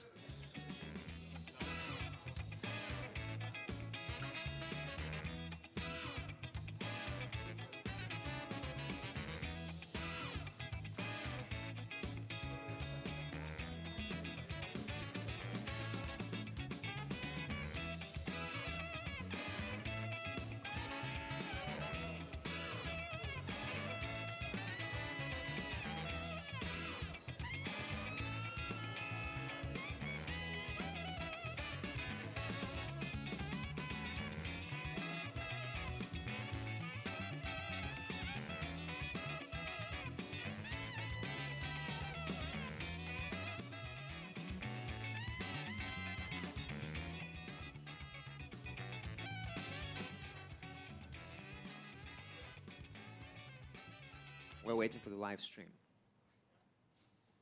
Hello and welcome back, everybody, from the lovely break. We had tea, coffee, and some snacks here. I hope you had some beautiful snacks at home. Welcome back, everyone. We are now going into our last and final session of the day with a lot of excitement, final announcements as to the winners. But before that, I'd love to introduce on stage Paolo Borello, who is the man that made all of this happen and who made sure that the teams delivered the quality that they did today. So with that, Paolo, welcome on up on stage and tell us everything about it. Thank you. Thank you.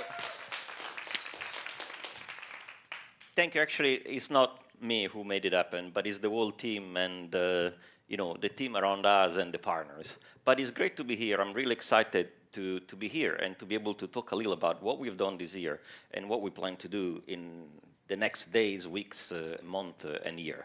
So it's been a fantastic journey to be asked to set up, shape, and ramp up the EIT Food Accelerator Hub for Nordic and Baltic here in Helsinki. And if I can get a clicker, that would be great. And it was actually, really interesting to get deeper into this field. And, as an Italian passionate about food, about eating, drinks, and, well, in a way, even about agriculture. So I really enjoyed diving deeper and make things happen here, coordinate, organize. And so from that point of view, really fantastic journey so far. And I hope that we can continue in these directions and getting even better. So from that point of view, I think that we had a really amazing pool of experts that we have been able to gather to create the program and to deliver the program to our startups that we've been able to engage. So we have more than 150 experts from industry, so industry experts from the investor side and as well as from the financial side. So it was really great to see that when we reached out, there was so much interest and so much passion to come on board and contribute. And I think that together with them, we shaped a very interesting program. And the way I wanted to do it, I wanted to make sure that it's efficient, but we can deliver value to the teams. So we shaped something in 4 tranches that we deliver across a 4-month that we've been able to deliver to the teams. And we've been doing it with workshops, with lectures, and we had even a number of e-learning activities that the team could consume on their own pace across the journey. And then we've been having a little of mentoring, or actually a lot of mentoring in different forms. The topics were arranged in a number of areas that we wanted to use to contribute and fulfill the needs of the teams. So we focused a lot on agri-food, and from that point of view, it was great to leverage in our partners like Valio and the University of Helsinki, and as well as VTT, who has deep competence in the field. And then we've been working with the teams on the product perspective, or product or service as well. Of course, we've been working with topics related to the business development and going to market, internationalizing and cooperating with partners and not just selling. And then we've been focusing a bit on fundraising And in addition to that one, I think that we've been able to cover a bit of the soft skills. So we had a deceleration part where we've been able to engage with the teams on soft skills like performing at your best in a sustainable way, and negotiation skills, or actually how to network with others.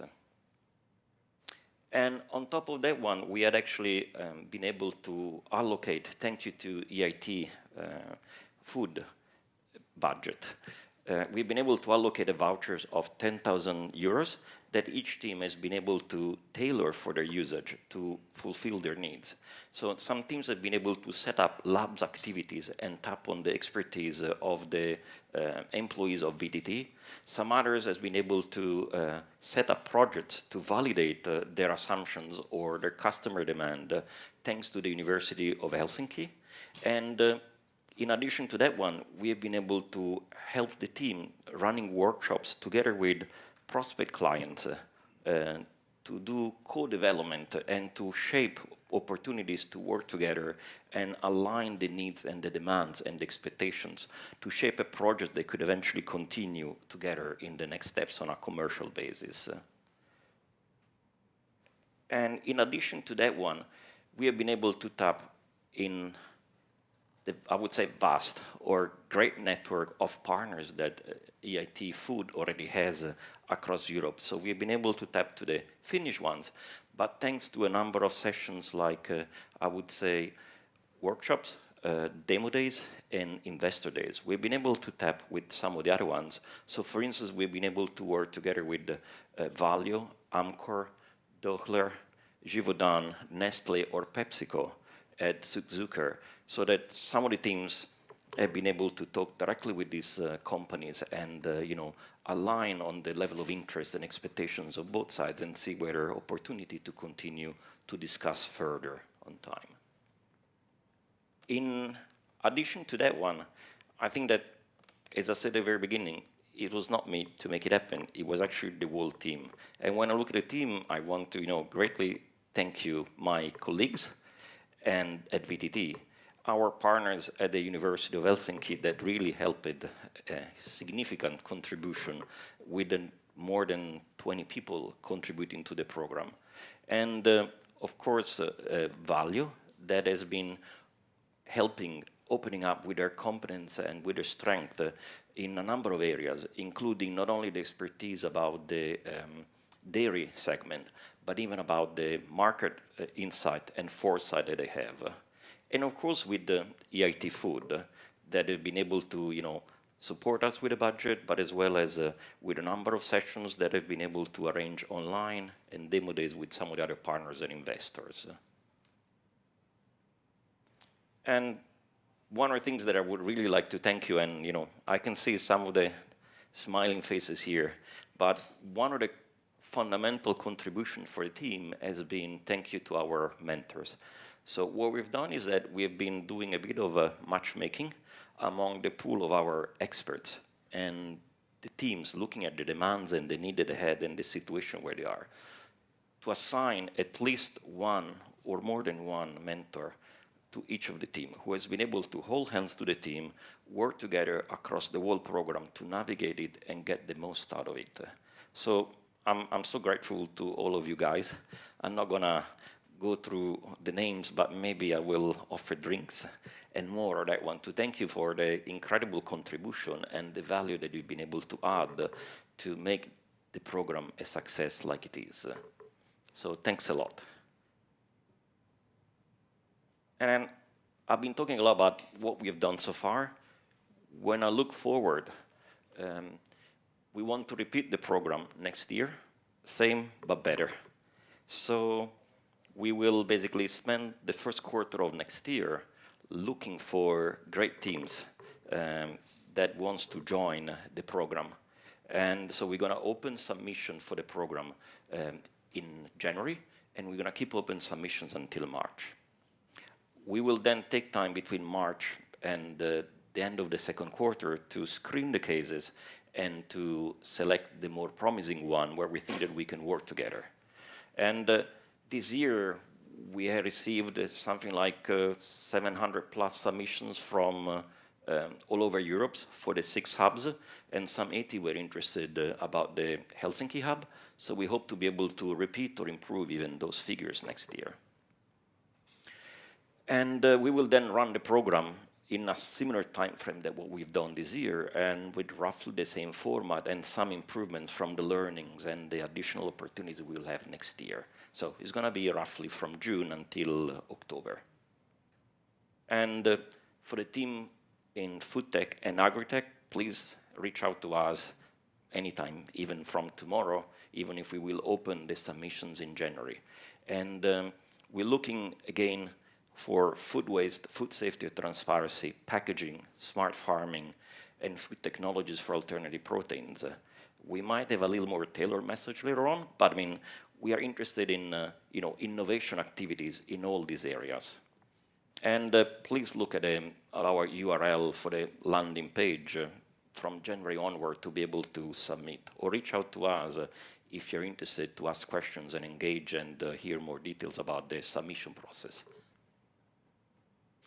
One more thing I wanted to announce is that we have been happy to announce that actually we've been partnering with the Arctic 15 event. So we're going to sponsor a food tech track. It's going to be about 1 hour. It's going to happen 19th to 21st of October.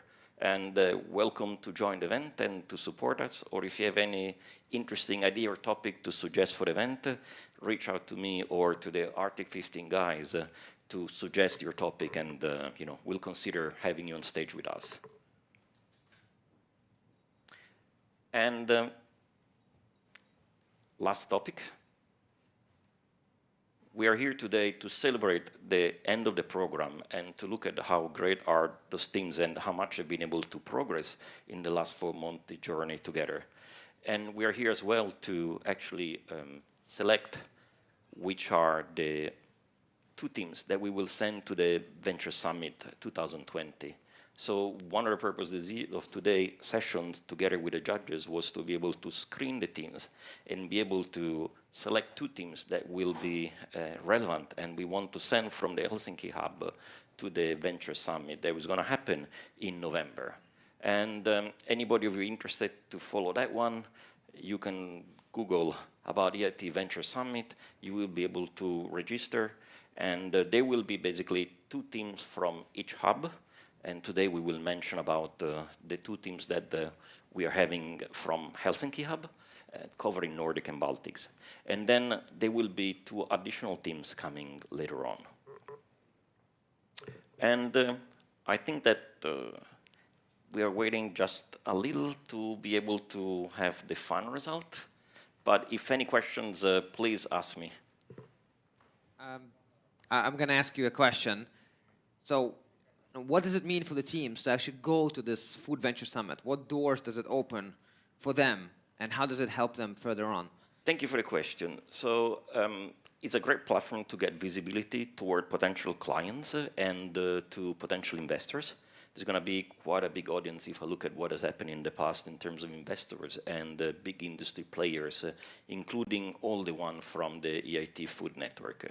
In addition to that one, the 14 teams invited to the event that will be pitching there, they are competing for 3 grants of 100,000 euros that will be assigned to the winners of the competition at the Venture Summit.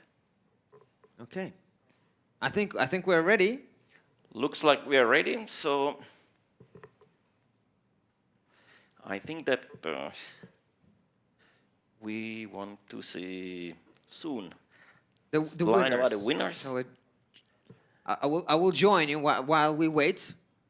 I believe the choice would have been difficult for the jury. If I had to pick, it would be very hard for me to also pick, because I'm used to evaluating startups all the time, and in there it's a little bit easy because you just look at the numbers, and the startups are usually just creating Instagram filters and whatnot.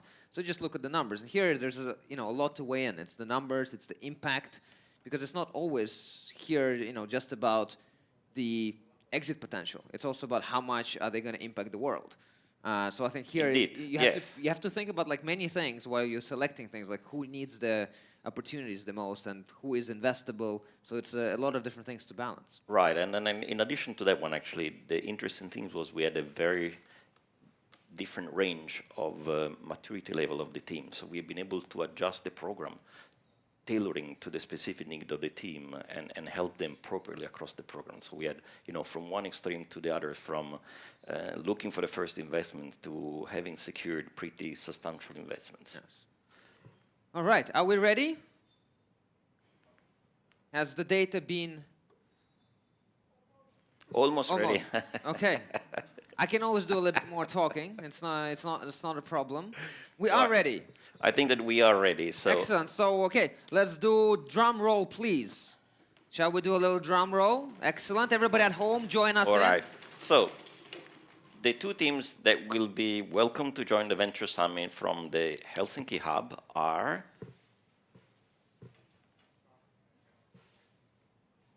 Magic. Enifer Bayo and Mike Corina. Woo!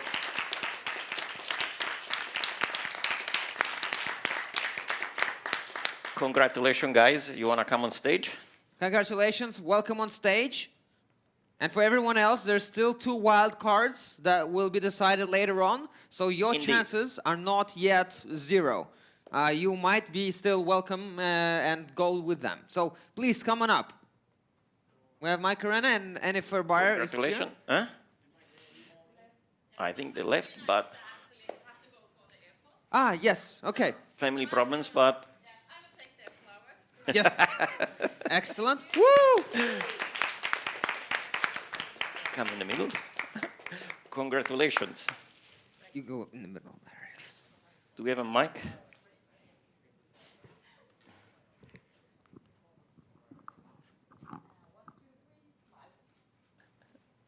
Thank you. Excellent.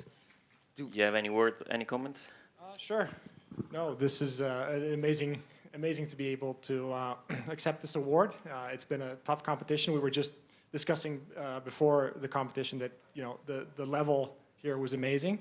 Great pitches, great pitches in general. Yeah, it just feels amazing to win in a competition like that. And we're really looking forward to the Venture Summit, and we hope that we can leverage all the opportunities that come through that as well. So yeah, once again, I'd like to thank the EIT organizers. It's been a great program. You did a great job considering that you had to move it online, at the blink of an eye. But I think we've all really been able to get a lot of value out of it. So thank you very much, and we're very humble and grateful for the award. Thank you, Simo. It's been a pleasure to have you on board together with all the other teams. Mirva, you want to say anything about for Mike Arena? I would say a couple words about the judging, and it was a really tough case for the judges because all the teams were super good and really good innovations, and I hope that we'll see you later on and have a really successful startup life, and we continue to help you as much as we can. And it has been a great event, so thank you Epicenter. And especially thanks to Paolo and Eve, who has been helping us to put this whole event together. So, thank you. Thank you, and once more, thank you to our fantastic judges. I really appreciate your help and your commitment and the energy you put into this one. Once more, welcome to the next year program. Thank you. Woo! All right. Thank you, Paolo. Thank you, everyone who has been with us today, both offline and online.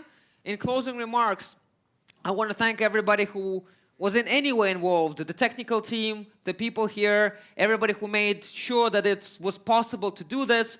And I'd like to encourage everybody to end this journey by continuing it and by thinking for yourselves, what can you do to help us fight the crisis that we're in when it comes to our planet and our food supply and all the comments that and the problems we discussed today.